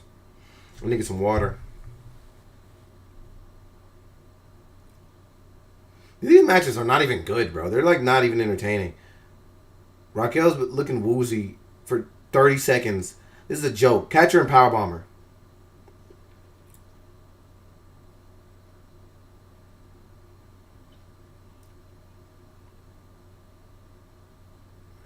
The bullet train. I think somebody mentioned, and I was watching it. I mean, I'm sorry. I was watching. I was either watching a video or maybe I had seen on Twitter. Somebody mentioned that a lot of the wrestling matches today, they don't even feel like fights. They look like ballet. Like they look like. Oh my gosh! Io Sky! Oh my gosh! Io Sky just dove out of the ring, but like she legitimately landed on her head. I think Io has concussion. I don't think Io Sky knows where she is right now. Like she just literally dove out of the ring and landed on her head.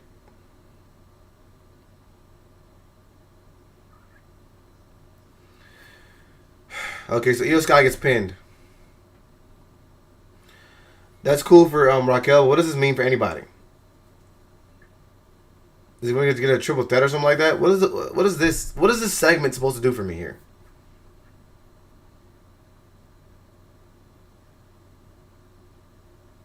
I think Io's got a freaking concussion. What did Asuka and Kyrie come out here to do?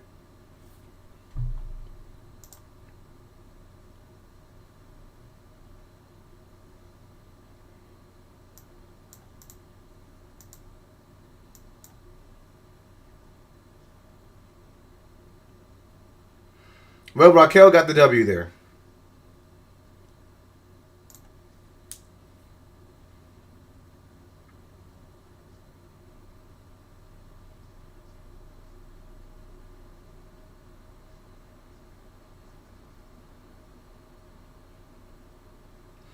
What the freak? They've already chosen the people that are supposed to participate in the match? It's about to be a jobber match. Guys.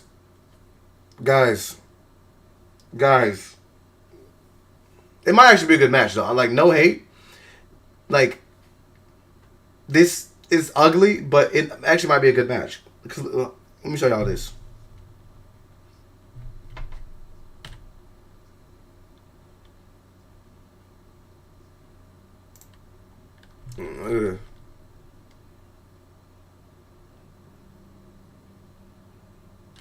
How did we just... What? Guys. Oh my gosh. This is so dumb. At least Bayley gets a WrestleMania moment. I could...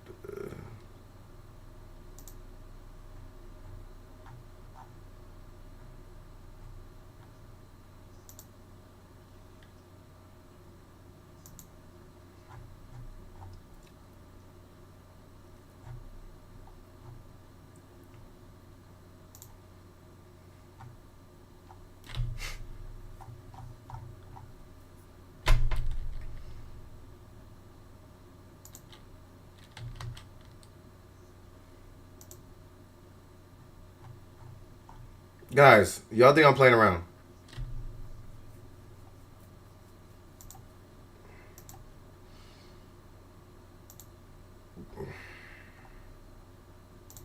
All right, y'all might say something crazy about this, but let me know what y'all think about this, right? Let me know what y'all think about this. They've already announced.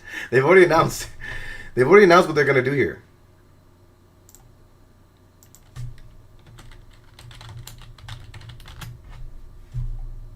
What do we think about this? We've got Dragon Lee, so you called it there, V. Javon Evans, Penta, Rusev, and JD Madonna, all fighting for the Intercontinental Championship.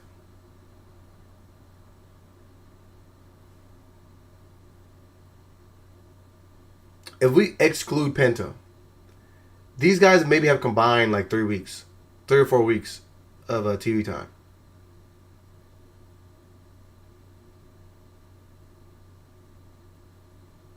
Is this what the Intercontinental Championship has turned into? Y'all let me know. Is this what the Intercontinental Championship has turned into? Now, granted, I'm not excited for any of these guys to really be Intercontinental Champions at all. Like even though I'd like it'd be cool to see Javon Evans, I don't think he's ready either. And like in storyline, it doesn't make any sense for him to just randomly be the champion. But this will actually probably be a good match. This will actually probably be pretty cool. I'm not even gonna lie. And shout out to JD Madonna, he got his WrestleMania moment, so I think that's pretty cool. And then they just told us that this is gonna be a match. I mean, I think we all predicted this, but this is why that segment made no freaking sense, because we had 4 or 5 people to stand tall to then just throw together this match afterwards. The storyline, whatever. At least they tried a little bit with the storyline, so I'm not even gonna sit there and say it was completely terrible. But that ain't it. I'll tell you that. Rusev didn't even just lose to Oba. Rusev got annihilated and then disappeared from TV. This dude hadn't been on TV the entire year.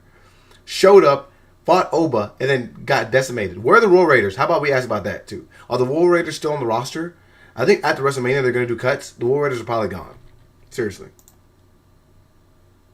And I'm not, like, hopefully that's not the truth, but it's probably what's going to happen.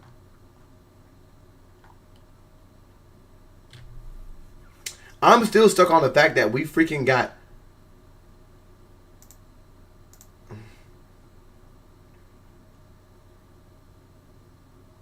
Why y'all think that's not going to be a good match? I'm actually pissed at the fact that we... Why the freak is Gunther going to fight Seth Rollins? I need them to make this make sense in less than 2... But they got basically 2 weeks to make this make sense. That sucks. That's not good. Yeah, I need to get water, but looks like we're gonna the show's back on. It's 10:15. What do we got here?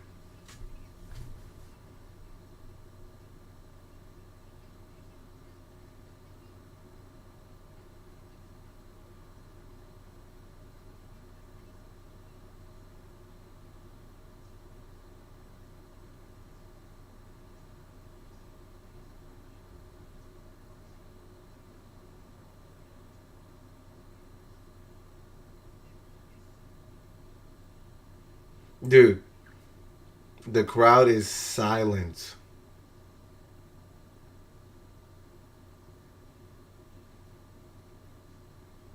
The crowd is silent. But they got up for Roman Reigns' entrance.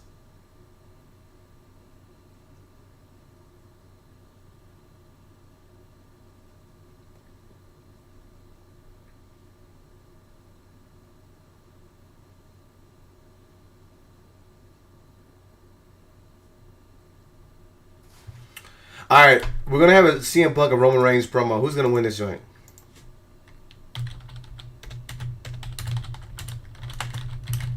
I don't know if they're gonna like do a promo or they're just gonna straight fight. Roman Reigns still dripped. He wearing the same thing for last week.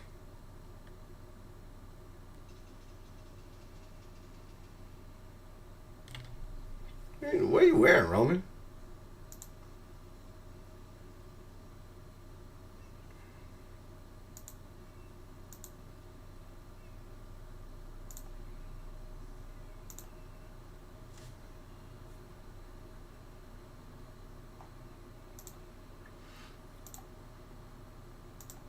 This is what we're talking about. This is what we're talking about right here. Y'all be feeding into this nonsense. When they say Gunther is back, Gunther just returned and attacked Seth Rollins. Like, I understand that he returned because he hasn't been on TV in a couple of weeks. But, like, return from what? You know what I'm saying? But I could be just reading too much into it. Oh, yeah. Not excited for that. Paul Heyman plus Gunther equals madness. All right, if y'all say so. The ring general is now a Paul Heyman guy. This is what I said earlier. Like, we were watching this show earlier, and I said Paul Heyman should operate. Right in the midst of that promo, I said he should operate like Don Callis. I don't understand why they don't treat him like that. What sense does this make? I get it because Braun ain't cleared in time, but why in kayfabe alone is Gunther attacking Rollins and immediately pointing at the Mania sign? That does make zero sense. It doesn't make any sense. Let's see what people got to say in response to that. Now, everybody in the comments saying, wait for the explanation.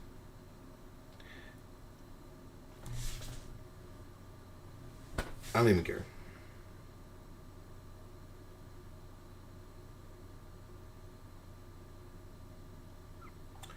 This is legitimately what we're getting. This is how y'all feel. If Seth was going to fight Braun and Gunther fight Ray and both are injured, why are y'all pressed that they pivoted? Better that neither are in the card. Take what you get. I'm not mad. I don't think any of us are mad at this because there are going to be matches that cook and there are going to be matches that potentially aren't that entertaining. I think the problem is just truly what we are getting week in and week out. That they are putting zero effort into this stuff. So obviously going into the show, they knew that, I guess, Gunther was not going to be fighting against so-and-so and Seth Rollins was not going to be fighting against so-and-so. Why did this not build better? Why does everything come across as if it's thrown together? The stuff doesn't even connect.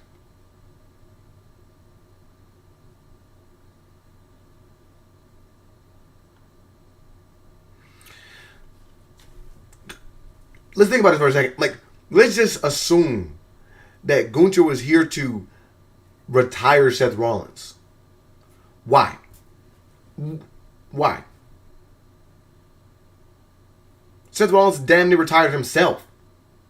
He's been injured like 4 times in the last year and some change. Okay. Yeah, Principal Pierce is back for sure.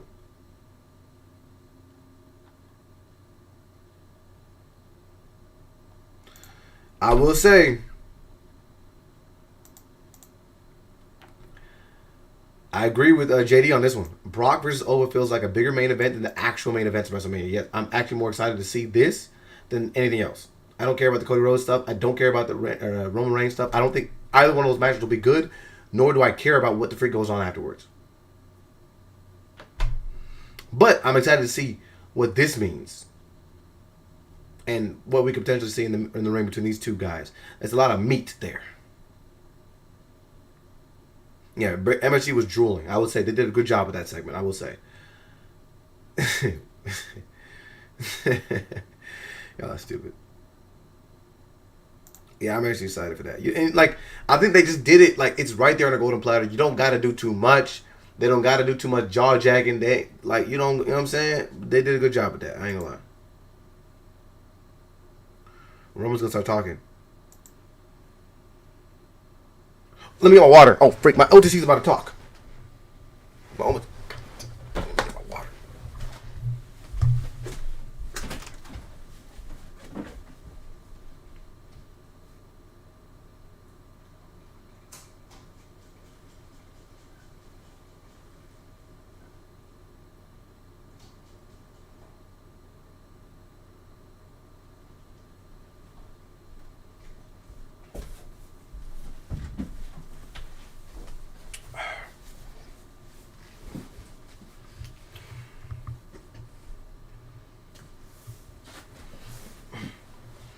I'm not even glazing.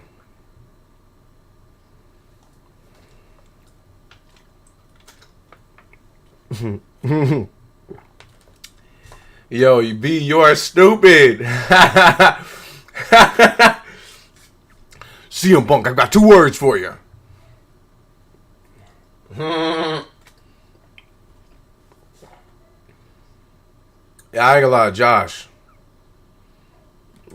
You are right.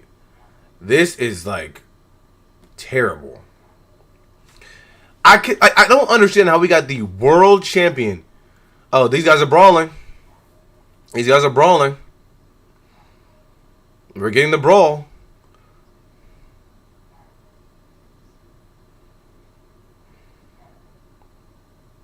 Spear that fool.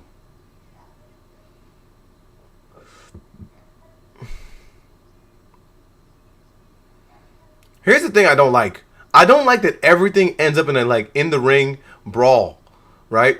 Like how many brawls have we seen already today?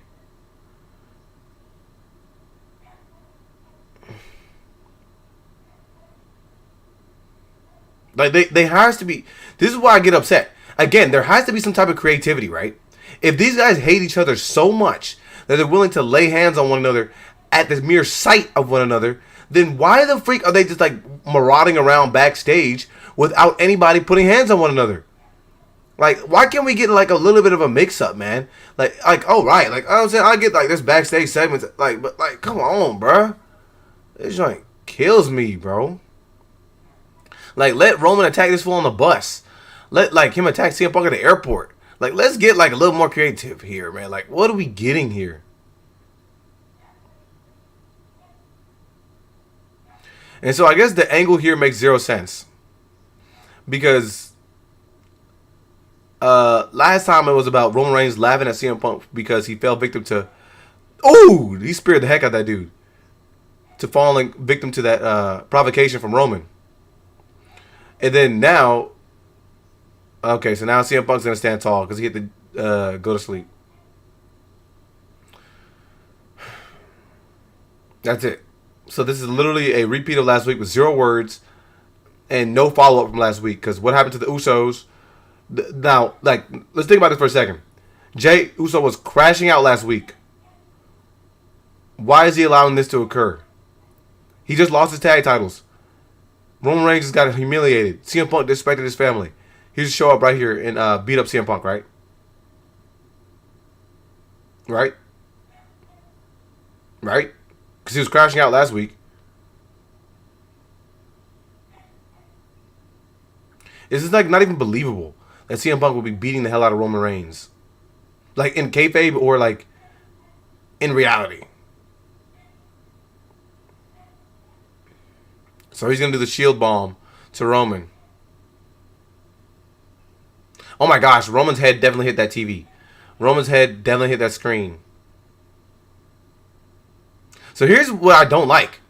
This is why I say it's obvious CM Punk's going to win this fight. So let's think about this here. Last week, Roman Reigns won with a sneak attack. And it required his cousins to slide in and help CM Punk. But CM Punk just hit a GTS and a powerbomb on Roman Reigns uninterrupted.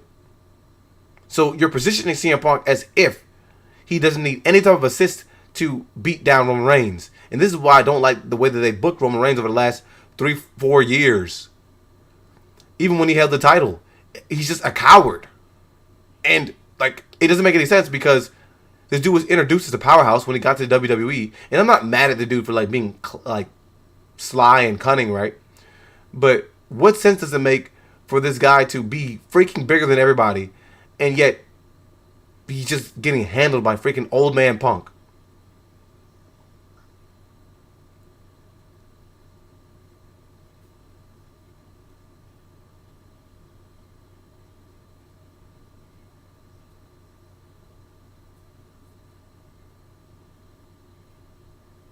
Like there could be some creativity here. I was talking about this earlier with one of my buddies. Is that okay? So I guess nothing's going on with the CM Punk stuff. Is this it? Is this the ending of the show? I thought it was gonna be exciting.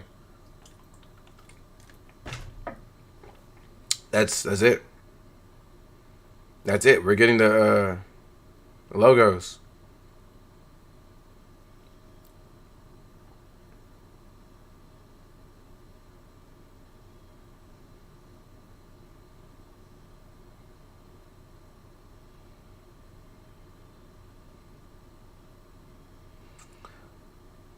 Dude, CM Punk is old as heck. He cannot balance on that barricade.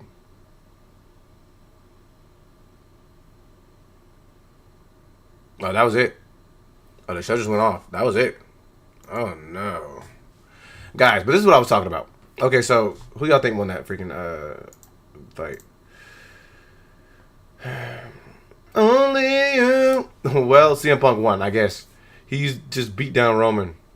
I honestly do not quite understand what we're getting here. Dude.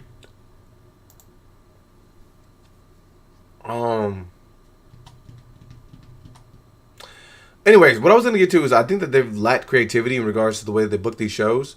I think that, like, for example, we saw Cody Rhodes get beat down by Randy Orton, and the entire narrative is that Randy Orton is losing his mind, right? Because he just gave Cody Rhodes a vicious taste of how he's really moving. What I didn't like about that is that the taste that Randy Orton gave Cody Rhodes of this nonsense kind of just went under the rug because he just beats down Matt Cardona the next couple weeks. For what? And Cody Rhodes kind of, we lost steam in that story. I think there could have been some creativity done there where Cody Rhodes is potentially in the hospital. He cuts a promo in the hospital. He's on the phone, on Twitter or something like that, calling out Randy Orton. But no, none of that. He just shows up randomly at the end of the show to walk to the ring like he's the Undertaker, and then inside a brawl with Randy Orton. And then after he brawls Randy Orton, after Randy Orton's already split him open, he then comes to the ring, jolly and happy, in this episode to tell the crowd something. But before he even gets to utter a word, Stephanie McMahon comes out and says, "Hey, Cody, this is different type. This is different type of Randy. You might not be ready for this dude." Terrible story there. I mean, let's just do it. Let's just walk down the line. What the freak are we getting? All this stuff sucks. This is terribly written. I'm not even like trying to. I was actually excited for this episode, but I thought that they were gonna cook. What is this? And let's also talk about this.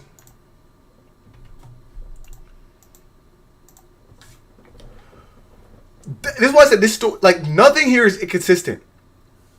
Everybody else that was gonna fight tonight, specifically Brock and I'm sorry, wait. Yeah, I'm right. Brock. There's so many Brawns and Brocks, I can't even freaking remember who's who. Brock and Obo were about to face off. Triple H himself comes to the ring and says no.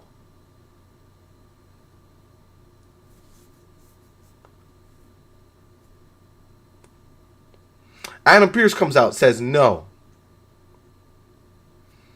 But you're supposed to main event, the quote-unquote biggest WrestleMania match of all time. These guys are just allowed to show up and fight. And this is what I don't like, is that when people set up and interrupt, the music goes off and these dudes do their entrances. So it's not like they're really doing an interruption like as if it wasn't planned or something like that, or they just snuck out here or anything like that. They legitimately walked, waited in Gorilla, they hit the production team, hit the music button, and these guys start coming out to brawl. This doesn't make any freaking sense in that aspect. At the very least, I guess the production team just was like, all right, CM Punk, go out there. Maybe we're going to go talk, but maybe CM Punk fooled them and they fought. Whatever. Cool. But how much steam have we lost here? This thing went from these dudes disrespecting the hell out of each other to then CM Punk taking a low blow at Roman Reigns' dad, which wasn't really a low blow because he didn't really say anything bad about Roman Reigns' dad. He just mentioned the fact that he is passed and that Roman Reigns will end up, as a result of this match, next to his father, 6 feet deep.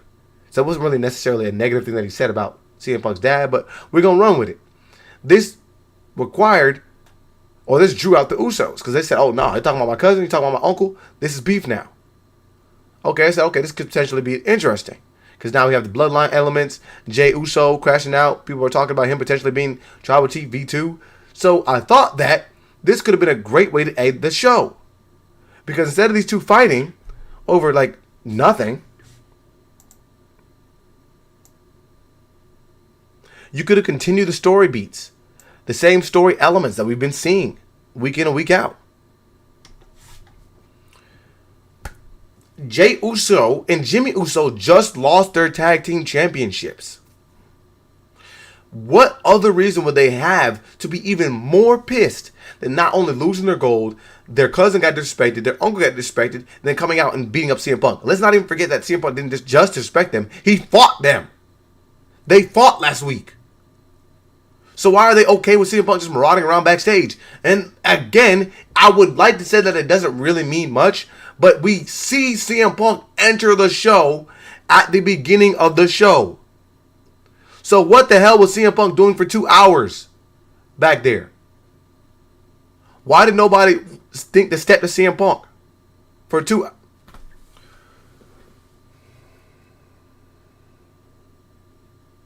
This is what I'm talking about when I said we get punished for watching the show. What did we watch last week for to then have none of that play out this week? All that Jey Uso potentially being a tribal chief stuff, what happened? All that Jey Uso crashing out and demanding respect, what happened with that? What the frick is LA Knight doing? LA Knight can't make up his mind whether or not he's going to be helping the Vision or he's going to be helping Jey Uso. I guess supposedly he hates the Vision. Why are you injecting yourself in a storyline that has nothing to do with you, LA Knight? It had nothing to do with you. I know you were talking about the Vision Vortex, but that's because you continuously put yourself in it. At the very least, at one point you were chasing after gold. What the freak are you doing? And also, guys, we got baited. This hooded figure had nothing to do with anybody.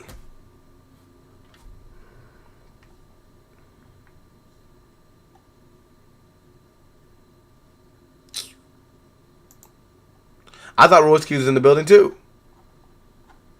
So I think it's probably 10 times worse that he's just been showing up and getting nothing accomplished. He just shows up and watches the show backstage like the rest of us. Gosh.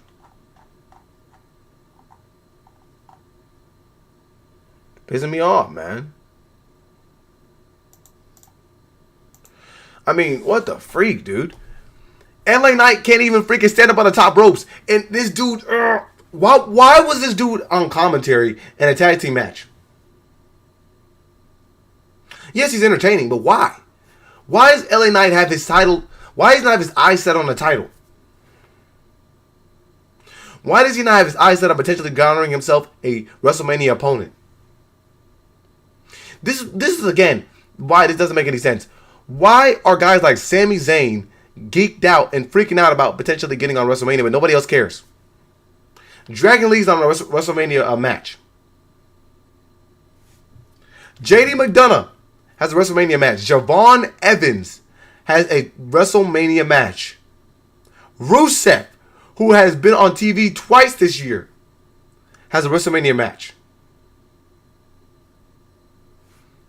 But what the freak is LA Knight doing?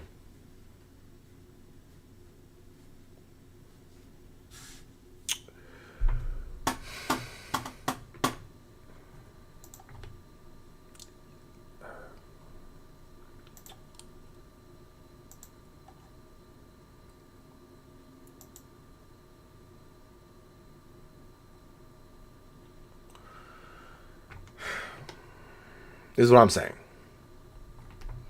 LA Knight is absolutely doing random side quests before WrestleMania. They have no idea what to do with this guy. I think so. I think it's going to be the Vision and Knight versus Speed. Or something stupid like that. LA Knight's out here grinding side quests while everyone else is leveling up for the main event. It's like giving the final boss to NBCs. I don't know if that's necessarily true because I don't even know what the Usos are going to do. The Vision now have the tag team championships. Mind you, this was a street match. A street fight. So it's not like they can run back a regular match now for the Usos to go get their gold back. What are we doing? They've had nothing for him since his feud with the Vision started in July. And this is what he gets at Mania. They have nothing for him because he's not big of a draw like Roman, Punk, Jay, Charlotte. Guys, Dragon freaking Lee is on a WrestleMania card. What are y'all talking about?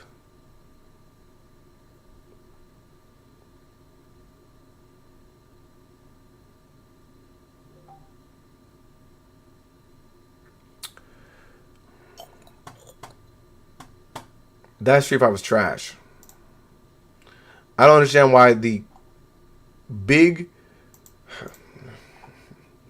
guys. I mean, dude, let's go through the show. Let's do it. I don't even know if I want to even do like a recap video at this point because I'm just this is silly work. This is freaking silly work. I mean, let's talk about it. Let's talk about what the freak happened in this show. I mean, what the actual F? I do not understand how can a segment... Oh my gosh. Oh my gosh. I mean, I knew this show was going to be a bad episode. We had freaking Raheem come out here, ask the crowd, what do you want to talk about? Like, we didn't just watch you get your head busted wide open like a freaking... Nothing to talk about. We just watched this dude get beat down. Head... For Randy Orton. This like 3 weeks ago or something like that, right?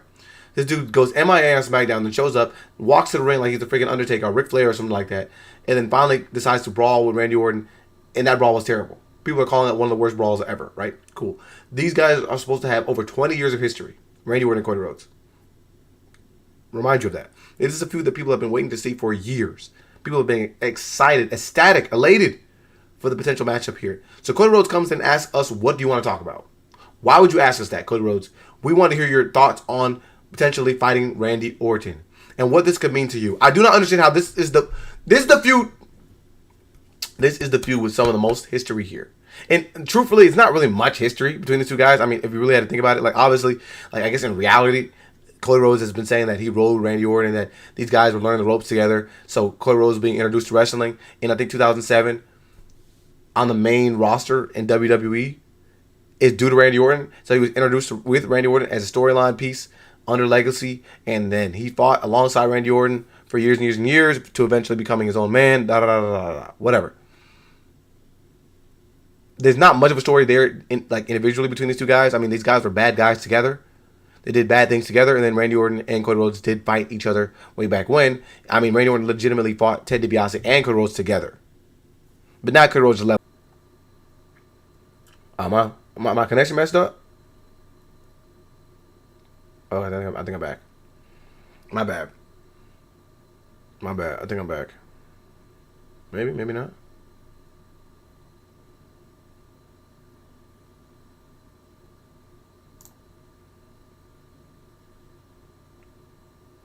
I think I'm back. I don't know. Anyways, if I'm back, let me know. In the chat. But anyways, what I was gonna say is, this dude didn't even get to. He came to the ring with a purpose to say something important, and we didn't get to hear it. Instead, we wasted time with Stephanie McMahon telling him that he's not ready for this version of Randy Orton. Whatever. Wow. Let's think about this for a second. What is this like? What? Like, let's assume that Randy Orton is like vicious and willing to do anything possible to win a match here. How do we know that he can beat Cody Rhodes? This version of Cody Rhodes. I mean, Cody Rhodes was able to beat John Cena, the heel. I guess technically they rematched while John Cena was a face, but it took the world to beat Cody Rhodes. So I don't know what this version of Randy Orton could do to him. But whatever. Okay, y'all good? Okay, good. I don't know. The joint's not showing up on my end. Cool. Anyways, so that was the opening segment of the show. Stephanie McMahon interrupting Cody Rhodes and telling this fool that your daddy is like my daddy, but my daddy's daddy built this arena, so you better be scared of Randy Orton. I don't even understand why those two things made any sense. Don't know why she brought it up. I don't know where she was going with anything, but that was pretty much the segment. And eventually, Cody Rhodes said, "You're nothing like your daddy," and then she slapped him. Don't know why she would be feeling a way about that, bad way or a good way, whatever. That was terrible, and it ended with "thank you."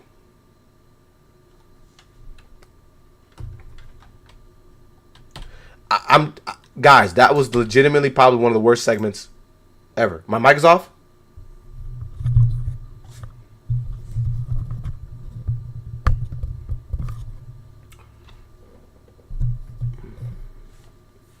Hold on, let me refresh here. Shit, getting no data.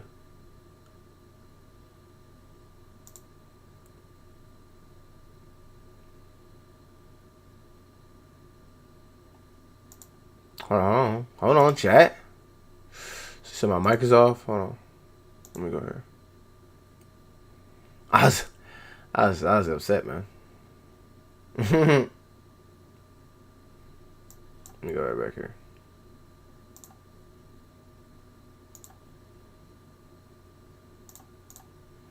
I have a rant for y'all boys. Okay, is the mic good? Can y'all hear?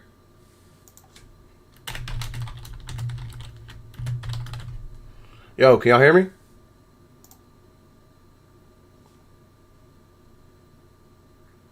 Yeah. CTE. All right, appreciate it for that. Y'all trolling me in the chat?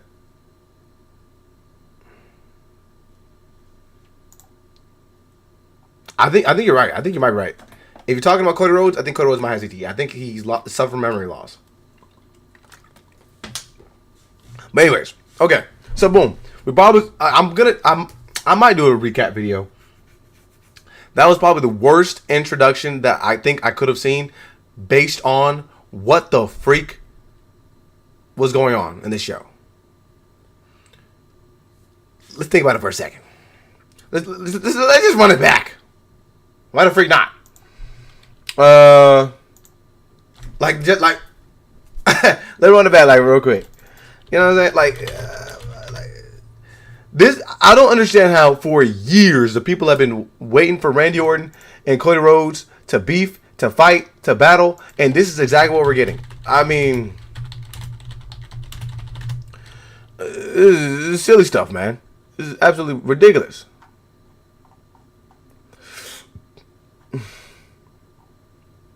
I mean, let's think about this, bro. Millions, hundreds of thousands of views. People were elated to see this moment go down, man. We said, dude, this ought to be amazing.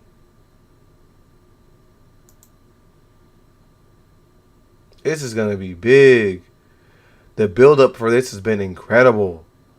No way that this is going to go down. Okay, anyways. I don't care about this. Anyways, Randy Orton and Cody Rhodes, this joint has been something that I've been excited to see for a long time, and the payout to this was exciting to see Randy Orton turn heel, of course. That was nice. And to see this dude start to become more and more unhinged to the point where he was willing to actually punt kick Matt Cardona. I said, ooh, this might be actually cool to watch. And I cannot believe that the life of me, the freaking life of me, I think Cody Rhodes is stupid. I think he's legitimately dumb.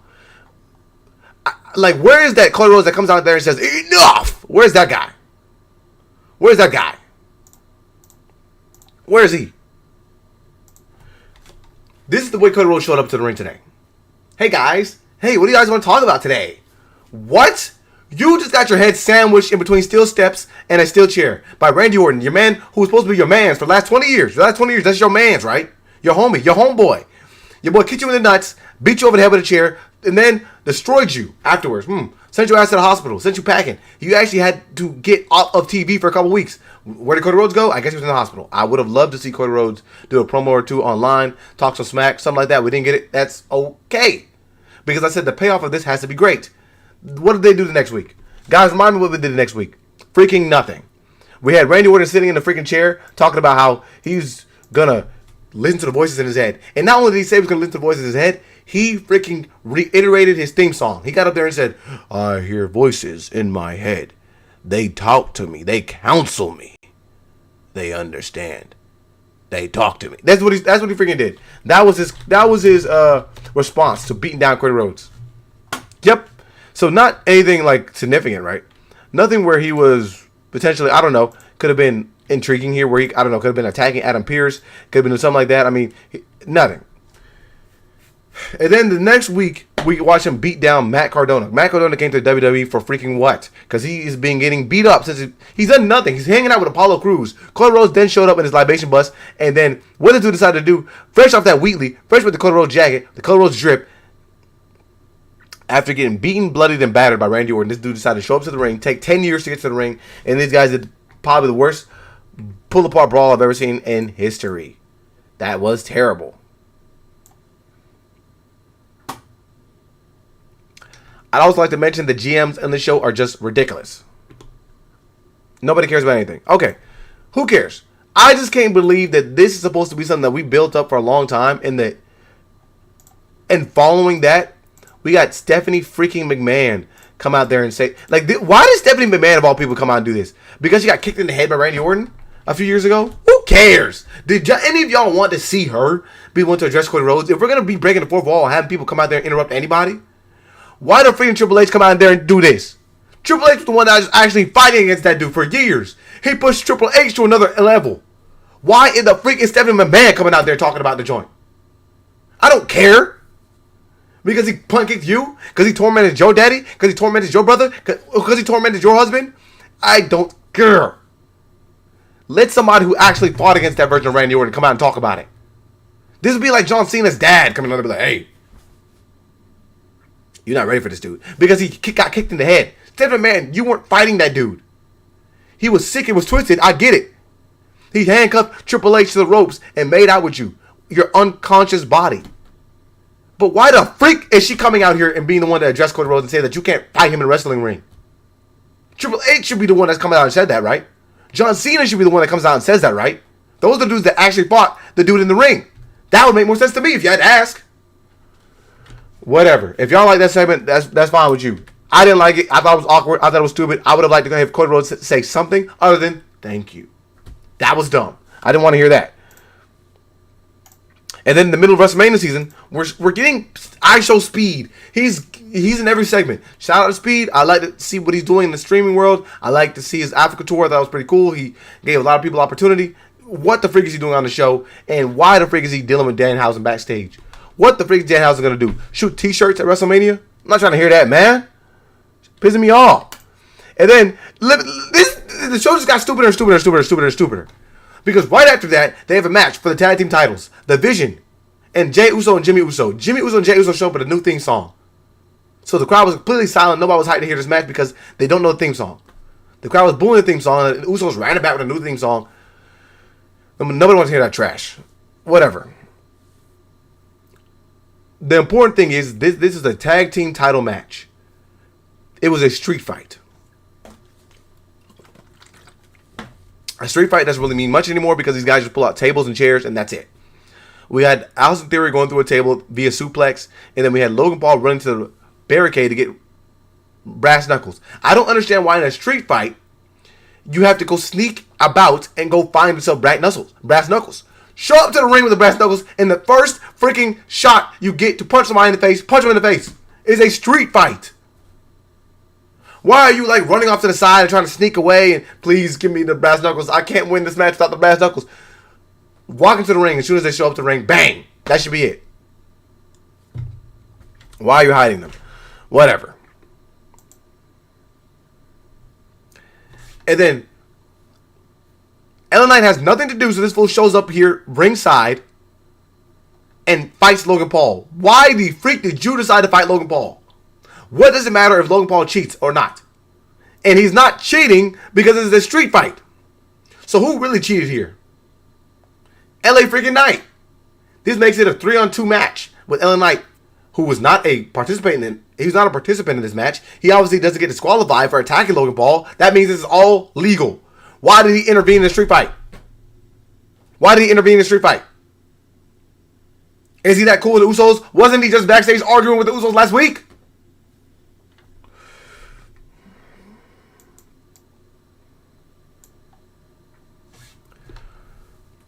Why are we acting like ISO Speed accidentally got involved in this match by picking up brass knuckles and punching LA Knight in the head? You picked up brass knuckles and punched LA Knight in the head. Why are we acting like that was an accident?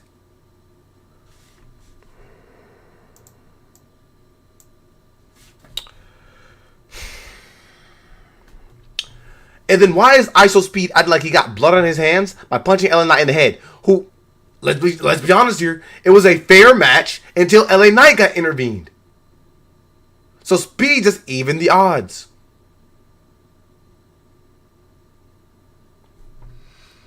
I mean, I don't know how you become an unwilling participant by picking up brass knuckles and hitting somebody in the head. Don't know how that happens. Okay, whatever. That leads and what's crazy about it is that didn't even lead to like a stellar finish. That just led to a regular finish where Logan Paul punches full Jimmy Uso in the head. Jimmy Uso was laid out in the ring for I don't know how long, and then Austin Theory just sticks over there and pins him.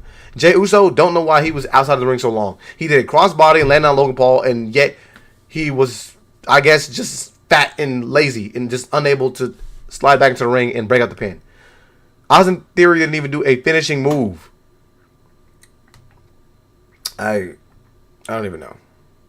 I legitimately don't even know. They had all the momentum too. That's what's worse about it. They dudes had all the momentum. They were literally beating the hell out of the division. We then had Liv freaking Morgan come to the ring and say Stephanie Vaquer. Why is she calling her that? Pronounce her name correctly. Whatever. You don't have to respect her. She comes out there and says, "You're the one that's sneak attack me and Daddy Dom. How can you sneak attack me and Daddy Dom? It's because you don't have any family." Well, yeah, she's from Chile. She's from Chile. I think her dad came to one show. But I don't understand why her attacking you and Dom is like something that you're going to be discussing about when, I mean, dude, she's right. You've been sneak attacking everybody for the last 2 years. Well, whatever. I guess we're just going to act like Liv Morgan's not a bad guy. Whatever. Liv Morgan then decides to call out Stephanie Vaquer. Stephanie Vaquer shows up and these two brawl. So, I don't understand. So, if they've been brawling, right, week in and week out, what the freak is the point of us watching a wrestling match between these two people? What is the purpose there for that? Why are we getting that? That's dumb. I mean, if you guys are already brawling, beating each other up every week, how are you guys going to now run a regularly sanctioned match? Is it just because the title's on the line? I don't care about that. It's going to be full of interferences. I bet you that. Whatever. And then, like, dude, what pissed me off even more is that Roxanne shows back up, and this is her return, and her return is her doing nothing. What the freak is Roxanne doing for WrestleMania? Nothing, right? Okay, thank you very much. So all her hard work goes down the drain. She literally shouldn't even have showed back up. What the hell is she showing back up to do? Is her and Raquel gonna jump into that tag team match? Probably not. They've already listed it as a fatal 4-way. Okay. But that fatal 4-way, that tag team match was trash. I mean, it worked out the exact same way we all knew it was going to work out. But bunch of interferences so that nobody wins, and that the what do they call the irresistible forces? I don't know what they're calling themselves. Last Legend and Nia Jax, they retain the titles because of interference. And now all the faces / heels are going to be all fighting against one another in a fatal 4-way match. If you think that's going to be exciting, I'm not excited to see it. The only thing I think I was excited for was watching freaking FEMI and Brock Lesnar. That was pretty cool. I'm not gonna lie. That was nice. I did like watching that. I like watching them throw around the little boys. And this face off was pretty cool. But of course, of all people, Triple Mother F and H has to slide in here. Triple H has to make himself present on this show. In one of the biggest arenas, one of the biggest shows, he has to find himself wedged in the middle of it all. Okay, cool. I do like that, though, because I think that, this potentially could have gone so south that Triple H, of all people, had to slide in there and help. Cool. I'm all right with that. That's cool. That's cool with me. I'm not mad at it. What the freak else are we talking about, bro? Finn Balor cut a promo. That promo was freaking terrible. Why in the freak are him and Dominic... Why the freak are him and Dominic Mysterio going to fight? What the hell are they fighting about? If I'm Dom, I already beat you up. I don't care. You're done. I got to get my title back. That's more important to me. Why do I care about Finn Balor anymore? Why am I going to fight him in the match? What is beating Finn Balor going to do for me? Do you think Dominic cares about cred? He's your AAA champion. Your Mega Campeon. Why the freak would he care about beating Finn Balor? This is literally a match of ass versus ass. Trash versus trash. There's no winner here. I mean, what are we talking about? Why does he challenge him to a match 10 weeks after he got attacked? You should have challenged him to a match at WrestleMania 2 weeks ago. What are we doing? And then Penta fought a match against Kofi Kingston. Kofi Kingston sucks. I mean, let's just say it. In kayfabe, he sucks. He can't win a dang thing. He can't win anything. This is a dude that used to be a WWE champion. He can't win a match. And the angle, I guess, is potentially him and Grayson Waller breaking up. I don't care about that. At the very least, I'm excited to see the in-ring work that will be on TV and will be on display. That ladder match might be pretty cool. Anyways. A good chunk of the show was the build between a buildup of, I guess, Adam Pearce and Paul Heyman. Pearce kept telling Heyman to check his emails. Heyman's like, I'm from New York. I don't do that. And I guess what was in the emails is that Seth Rollins is not only cleared of his charges, but he's additionally cleared to participate in matches. Woo, whoa, whoa, whoa, yeah. Yeah, Seth Rollins. So the potential is there for Braun Breaker to, I guess, save the day, or Brock or somebody. Nope. Seth Rollins is here. He attacks Paul Heyman, and the person that's now on Paul Heyman's side is Gunther. How does that make any sense? I don't think anybody in the freaking world knows. It doesn't make any sense. And, like, here's the thing. I hate to be like, okay, we're going to give WWE the chance to make it all make sense. But when did they ever make it make any sense? Why is Gunther fighting Seth Rollins, and why the freak is he pointing towards the WrestleMania sign? Why? Why did he show it to... Why? What could fighting Seth Rollins interest Gunther in? He didn't even want to fight AJ Styles. He didn't even want to fight him. Let's think about that for a second. He did not want to fight AJ Styles. The only thing that interested him was the potential of him ending AJ Styles' career. That was it. What do I gain by fighting at Seth Rollins, who just got cleared today? Why am I fighting him if I'm Gunther? What is the point of me doing that? Why am I siding with Paul Heyman? Because what could Paul Heyman do for me? I beat John Cena. I beat AJ Styles. I beat Goldberg. I said all these dudes packing. I've been main eventing shows. I'm a 2-time world champion. I was the longest reigning Intercontinental champ. What is the point of me fighting this dude? I had nothing to do with this. Why is Paul Heyman and Seth Rollins still fighting? Why are they still arguing? They're both snakes. What are you doing?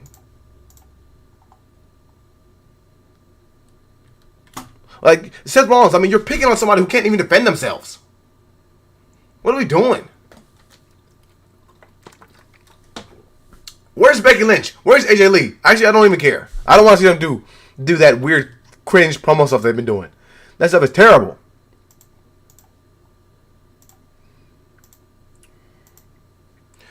And then when I thought that we were just going to get, things were going to get much better. What the freak was the end of this show? Roman Reigns and CM Punk. These dudes' beef should be much past anything. I did like the fact that we didn't get to see a real promo between these two guys, and that is past words. But this is what I'm talking about. We just watched the same segment 5 times in a row. We've seen everybody come to the ring and brawl. Like everything today consisted of a brawl, an interruption, something like that. What the hell is going on? So why do we have these two guys brawl? If their beef is so intense, why do they make it to the ring and fight? Why couldn't they call each other backstage? They didn't know how to get in touch with one another. And then if they're going to wait till they get to the ring to start fighting, why the freak didn't Adam Pearce or anybody like that jump in? We had Adam Pearce and Triple H jump in to stop FEMI and Brock Lesnar. Why didn't they stop this? This is supposed to be the greatest WrestleMania match of all time.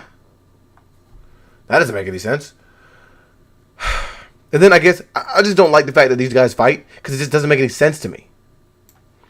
CM Punk is not like physically, is not as big as Roman Reigns. Sure, CM Punk has legitimate MMA experience, but he's old.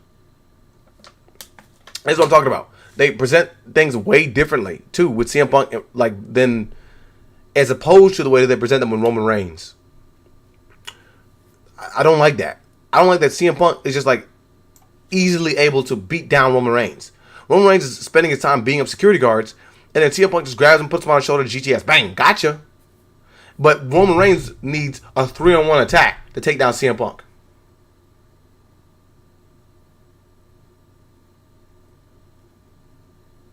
Okay. All right. So we're going to still do that thing. Remember when the Shield could not beat CM Punk and they had the numbers advantage? They legitimately had a match where they could not beat CM Punk. What are we still doing that in the year 2026 where CM Punk is going to just beat down Roman Reigns? He beat him down. GTS, and then he left. He acted like he was going to leave, right? He acted like he was going to leave. after he GTS Roman Reigns. Then he spun back. He spun back on Roman. And then powerbombed that hoe. I'm not saying that your champ can't beat down somebody, but like it's got to make some type of sense here. It has to make sense, right? Why was Roman Reigns challenging CM Punk for just out of spite, and he can't even fight the dude like one-on-one legitimately? And I do want to know, how is WWE going to get themselves out of this?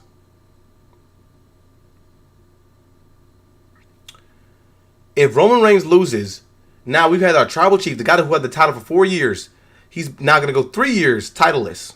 And I'm not mad at him being titleless for 3 years. I think that you can write a bunch of stories about that. But he has no stories. He has no direction. He's done nothing for 2 years without the title. He hasn't even attempted to go after the title since.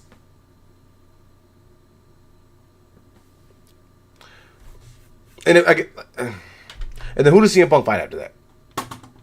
Brock Lesnar? Who does he fight after he fights Roman Reigns? That doesn't make any sense. And then even going back to the Dominic Mysterio and Finn Balor thing, again, like I told you, it's trash versus trash, but let's think about it for a second. Finn Balor is a better wrestler than Dominic Mysterio in reality and in kayfabe. Finn just can't, he can't lock in and win the match, but he's actually better than Dominic Mysterio. Dom cannot win a match clean. Finn Balor was going toe-to-toe with Roman Reigns. He was going toe-to-toe with Edge. He was going toe-to-toe with CM Punk. Dominic Mysterio doesn't stand a chance.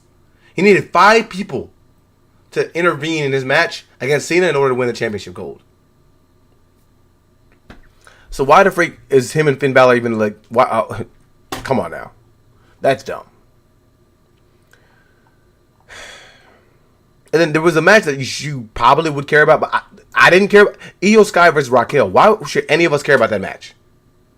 What are we doing? It doesn't make, like, why should any of us care about that? Why did Asuka run out there to intervene in that match? What does Asuka have to do with Io Sky and Raquel? What have they been building up for Asuka in a way that she would have any ties to Io Sky? Obviously, these women were a group at one point, right, of Damage Control. Io Sky's whole route over the last, I don't know how many months, whenever she won the tag team championships, began with Asuka, but then like that just kind of like was gone. That stopped happening. Though Asuka, Kyrie, where Io's like, come on, stop playing around, like that's all been gone, right? Because Kyrie made her decision a long time ago. Like, remember, that was like the angle we were playing with, where was whether or not Kyrie was going to blindly follow Asuka. And then eventually she just does it, and that is eventually able to garner them tag team championships. Why is she now reluctant to follow Asuka again? What the freak happened? Did they do anything nefarious that felt like it was maybe too far out of Kyrie's realm? Where she said, maybe we're tripping out a little bit right now. Maybe we should just kind of rein things in. When did that ever happen? Why are they going back to now Io Sky trying to convince her to not be a bad guy? What?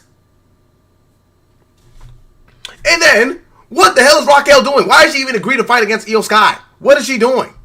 She beat Io Sky. Yay! What does that mean for anything and anybody? And this is why I also say stuff is inconsistent. It doesn't make any sense. Why can she easily handle Io Sky? Interruption or not, y'all call it what y'all want to say.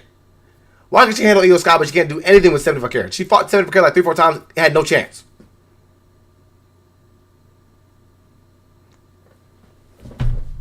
Whatever. I guess we're just gonna say some people just, work that way. Yeah, they're running out of ideas. There was literally, guys, we literally saw the same segment over and over and over and over and over again. People step in the ring, interruption, brawl. Stephanie McMahon and Cody Rhodes basically almost brawled. She slapped him. I don't know why she slapped him.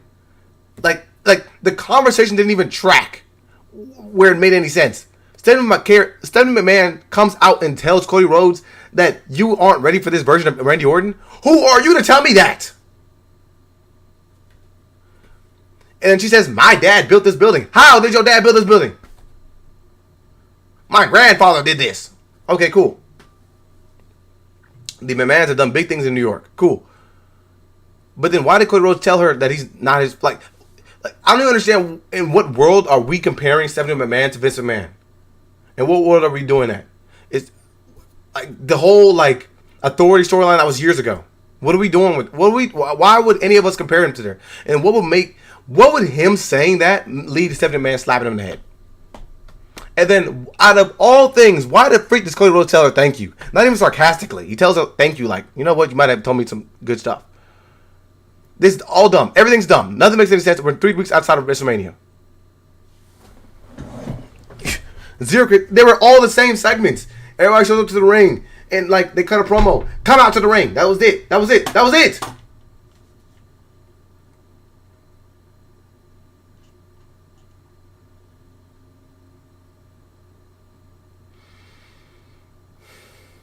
Also, where the freak is half the roster. Like, Javon, like, maybe some of that stuff happened when I was on commercial.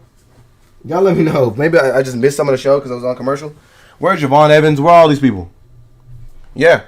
The Tribal Chief needs the world to take out CM Punk. He can't do it by himself. I don't get it. It doesn't make any sense to me. None of this stuff makes any sense.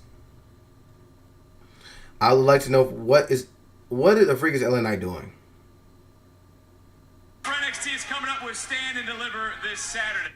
Oh, Javon Evans maybe did get interviewed. Like I said, I think the match that he's gonna have at WrestleMania could be pretty quick. It could be pretty nice. Oh, Dominic was there. He cut a promo. Well, guess what? If you was there, you didn't get to watch it.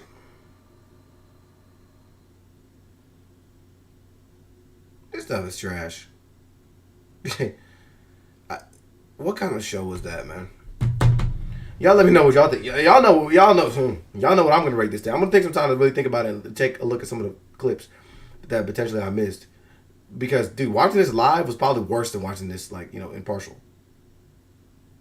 Because, like, the stuff is, like, silly. What am I watching the show for? What am I watching? What did we watch last week to make a connection to what happened this week? Why is Gunther... Why are we going to build that? So, this whole Seth Rollins division thing has been building since last WrestleMania. And now we're going to randomly throw Gunther in the mix? Like, I'm not mad at them, like, trying to pivot because there's injuries. But, like, they should have, when people started getting hurt, they should have said, you know what? We got to, like, have an angle here where this makes some type of sense. We got to have a plan B. And how does Gunther fit into this plan B? But this is why I said, if Paul Heyman's character was at least somebody who was like, okay, I'm well connected and I'm willing to, like, offer you opportunities, then that could make a little bit of sense. Josh Reddy. Man, that just pissed me off. Like, I could probably, like, rant again. Like, if I do, like, legitimately, like, take a second to think a little bit more. When I do my, like, review of the show, it's going to be ridiculous. Why did Cody Rhodes come here? Like, legitimately, why did he do that? Why couldn't we have just had, like, a segment of him backstage with Stephanie McMahon, like, interviewing for the podcast or something like that? And, like, that could have been well edited. And she could have just been like, look, Cody. Like, we could have, like, here's what I'm saying. Things could have been done more creatively. We could have had a video promo package of, like, everybody backstage being like, Cody, please. Like, you don't want to, like, you know what I'm saying? You don't want to disturb the Viper. You don't want to get this dude pissed off. You don't want to get this dude riled up. We could have had, like, a video from, like, Cody Rhodes' mom or something like that. From, like, we could have had, like, this could have been so much more creatively done. Instead of Stephanie McMahon, of all people, coming out and telling us to do that. We could have Triple H be like, dude, I fought Randy Orton when he was tripping.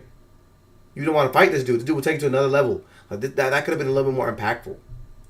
Because, here's the thing. Stephanie McMahon coming out there and telling Cody Rhodes that he's not freaking ready. What the hell is that about? This dude has beat everybody. Brock Lesnar. He's beat Randy Orton. He's beat Roman Reigns. He's beat Seth Rollins. Why are you not going to tell him that he's not ready? This would make sense if you would, like, to take it back a notch to it and then be like, look, Cody, you shouldn't take this match. This dude's tripping out right now. Da da da da. This could have done much better. Like, Now, let me know what y'all think about this one. The only thing I think that potentially we could see a saving grace here is that I would have loved to have seen Randy Orton kind of utilize this madness for a long time, where he's been losing his mind. I think that could have been cool to see over the last few months. A lot of people potentially think that he has something to do with the Jacob Fatu thing. So he's been wreaking havoc and lining things up so that he gets his opportunity at the gold. Do y'all think that's a good play? Do y'all think that's a good angle for them to go with? Yeah, they're just throwing names out there, though. But, like, throwing names and literally no stories. The women's tag team division sucks, man. I don't care about that, Joe.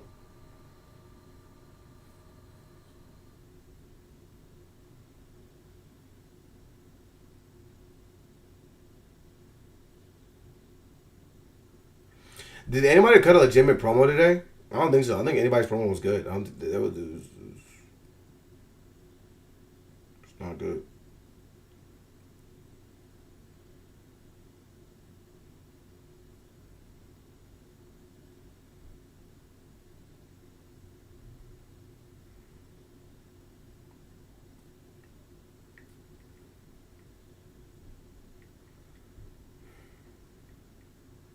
I'm just looking at some of this stuff. I just can't believe it. I can't believe it. Wow. Wow, wow, wow. Now, I ain't gonna lie. Since John Cena is in the building at WrestleMania, they do have the potential to kind of hit us with a couple of Jones, man. Like, what if Randy Orton is now faced with the dilemma to, like, let's say, punt kick Cody Rhodes, and then we see John Cena show up and helping Cody.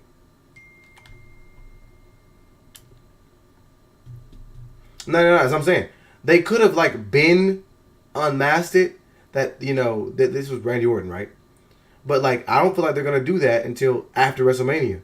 Because then the Drew McIntyre fight makes no sense. Because Drew is still saying on SmackDown that he didn't do nothing to Randy Orton.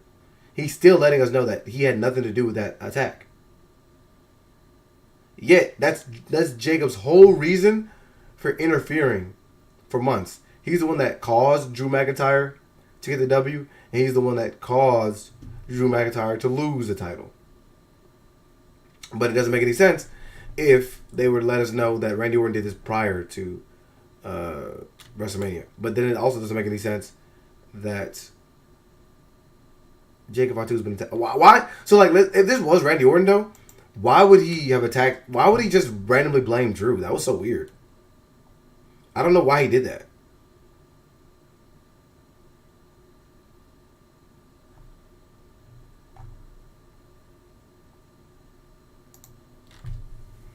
Look at this. WWE fumbled the generational angle between Cody Rhodes and Randy Orton. Lazy production, padding with washed wrestlers, padding with celebrity guests, repetitive GM and security spot. Does this pull apart brawl look anything similar to what we just saw like 10 times today? That's what I'm talking about. It's just so repetitive, so trash, and like it's just so low effort, bro. They literally didn't even try, bro. And this is supposed to be WrestleMania in Vegas. You think I'm gonna be?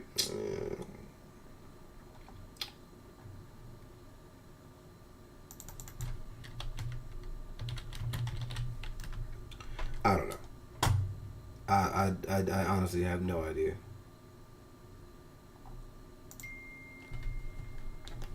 What y'all think it is? Did they? What did happen to the career killer stuff? There's no logic with Triple H. Every match doesn't have to be a retirement match. I agree. But then why bill him as the career killer if no matches, if like matches now are not going to be retirement matches? I don't think that every match has to be a retirement match. But like again, why brand him like that? Randy Orton was legend killer. He was legitimately going after the OGs. That was his thing. And then not only was it just like legitimate old legends, he was trying to take out anybody that had any name. Anybody. So, trying to brand this guy as the retirement guy, the dude that sends everybody to retirement, is stupid because how many people can you send to retirement? Not many. It doesn't really matter because here's the next thing. if you used him as the storyline piece to send people to retirement, then he can't go into matches now against random people and lose.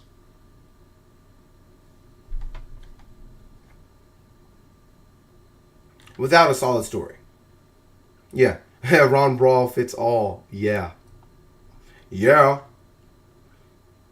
So a lot of y'all saying that he doesn't have to end a career in every match. I agree with that. I don't think he has to end a career in every match. But it can only go a couple ways, right? Like, because a lot of people are still not forgetting the fact that he lost Jey Uso. A lot of people are not forgetting the fact that he barely beat Pat McAfee. But a lot of people remember the fact that this dude beat John Cena. A lot of people remember the fact that this dude beat Goldberg. Plenty of people remember that this dude sent AJ Styles packing. So now, if you put him in random matches and he just starts losing to people, it's like, what are we doing? But who knows? Maybe they go with an angle that I really like.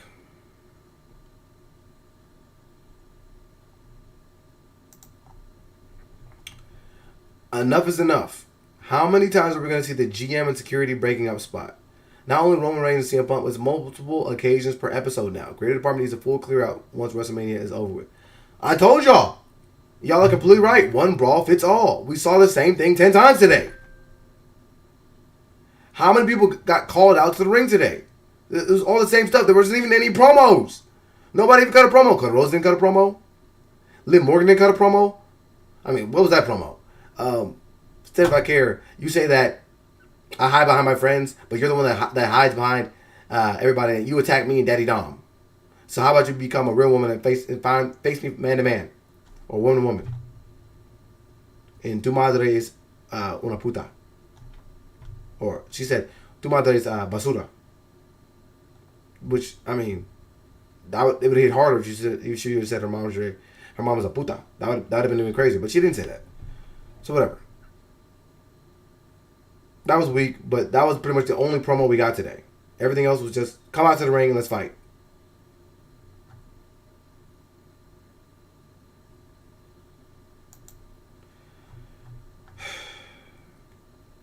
What are we thinking about this right now? John Cena's hosting WrestleMania. Brock Lesnar versus FEMI, Gunther, Seth Rollins, Drew McIntyre, Jacob Fatu. Again, this match doesn't make any sense because these two dudes shouldn't have had an interaction because Drew didn't attack Jacob Fatu. But whatever. Gunther and Seth Rollins, why are these two fighting? Nobody knows. Brock Lesnar and FEMI, I mean, this was a lazy way to write in a angle between these two, but whatever. I think we're excited to see that match.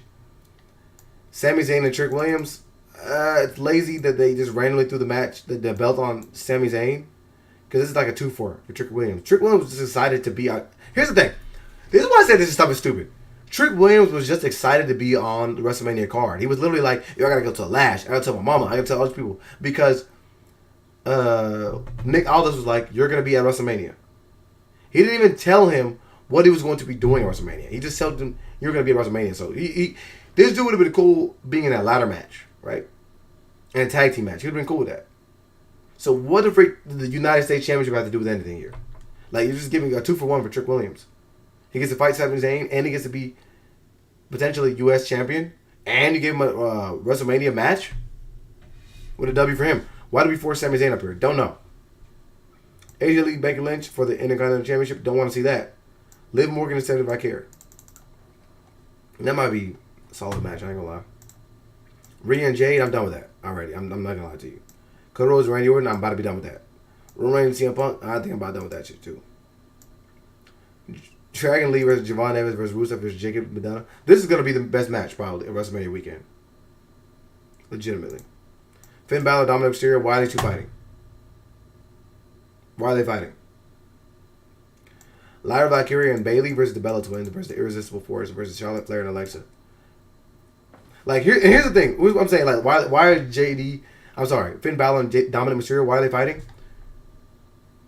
Finn Balor is calling Dominic Mysterio a snake and all these other things. Bro, you knew that. He turned on his daddy.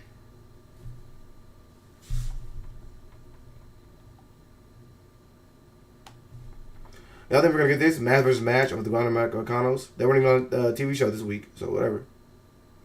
And then tag team title rematch between the Visions and the Usos. Julia versus Tiffany for the U.S. title. Y'all want to see that again? That match was terrible. Y'all want to see that again? I'm out.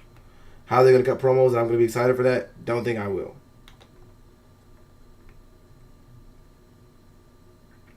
Oh, yeah. Oscar versus Io Sky. I mean, this has been going on for 8 months. What are we doing?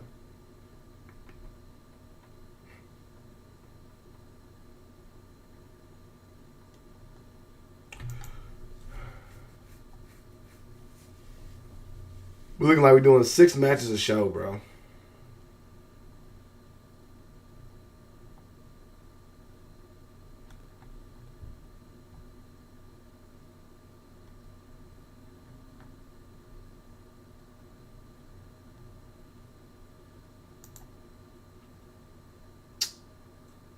Guys.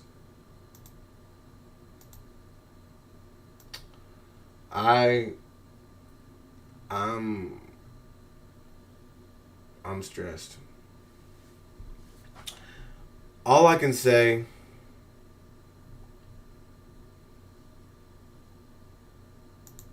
did that Cody Rhodes set? I'm looking at that Cody Rhodes clip. That was so terrible, bro. But anyways, what if Randy Orton was talking to Vince McMahon? Wouldn't that be crazy?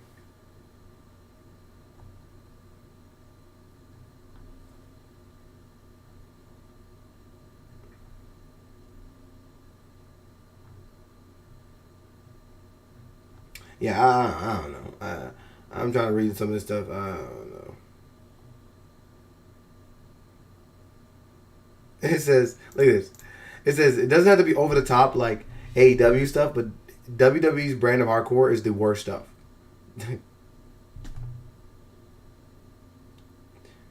I agree. It doesn't have to be AEW, right? Let AEW have the brutality, right? Let them be the place where all the best wrestlers wrestle. But like this stuff got to be good.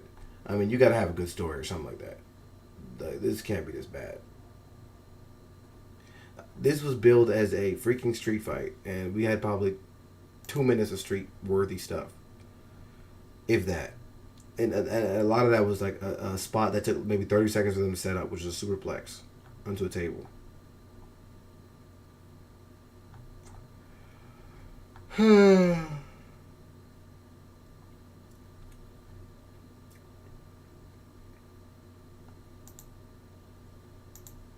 People are really excited, I guess, for Seth Rollins and Gunther. So, I mean, let's go with that. I mean, it'll probably be a good match, I ain't gonna lie.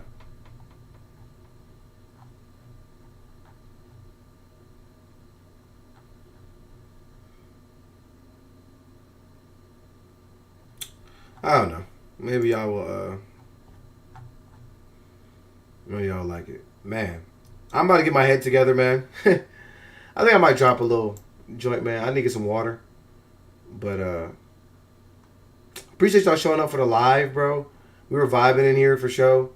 I think I'm going to try and start going live more with y'all. This was stressful, bro. Seriously. But, again, appreciate you guys. And we're going to be adding more people to the Benji family. I'm going to try and start streaming more and more. Again, if that's something that y'all are excited to see, I'm down to do it. But I'm going to drop a little today, too. I'm going to cut this up, too. It's going to be on Patreon. All the footage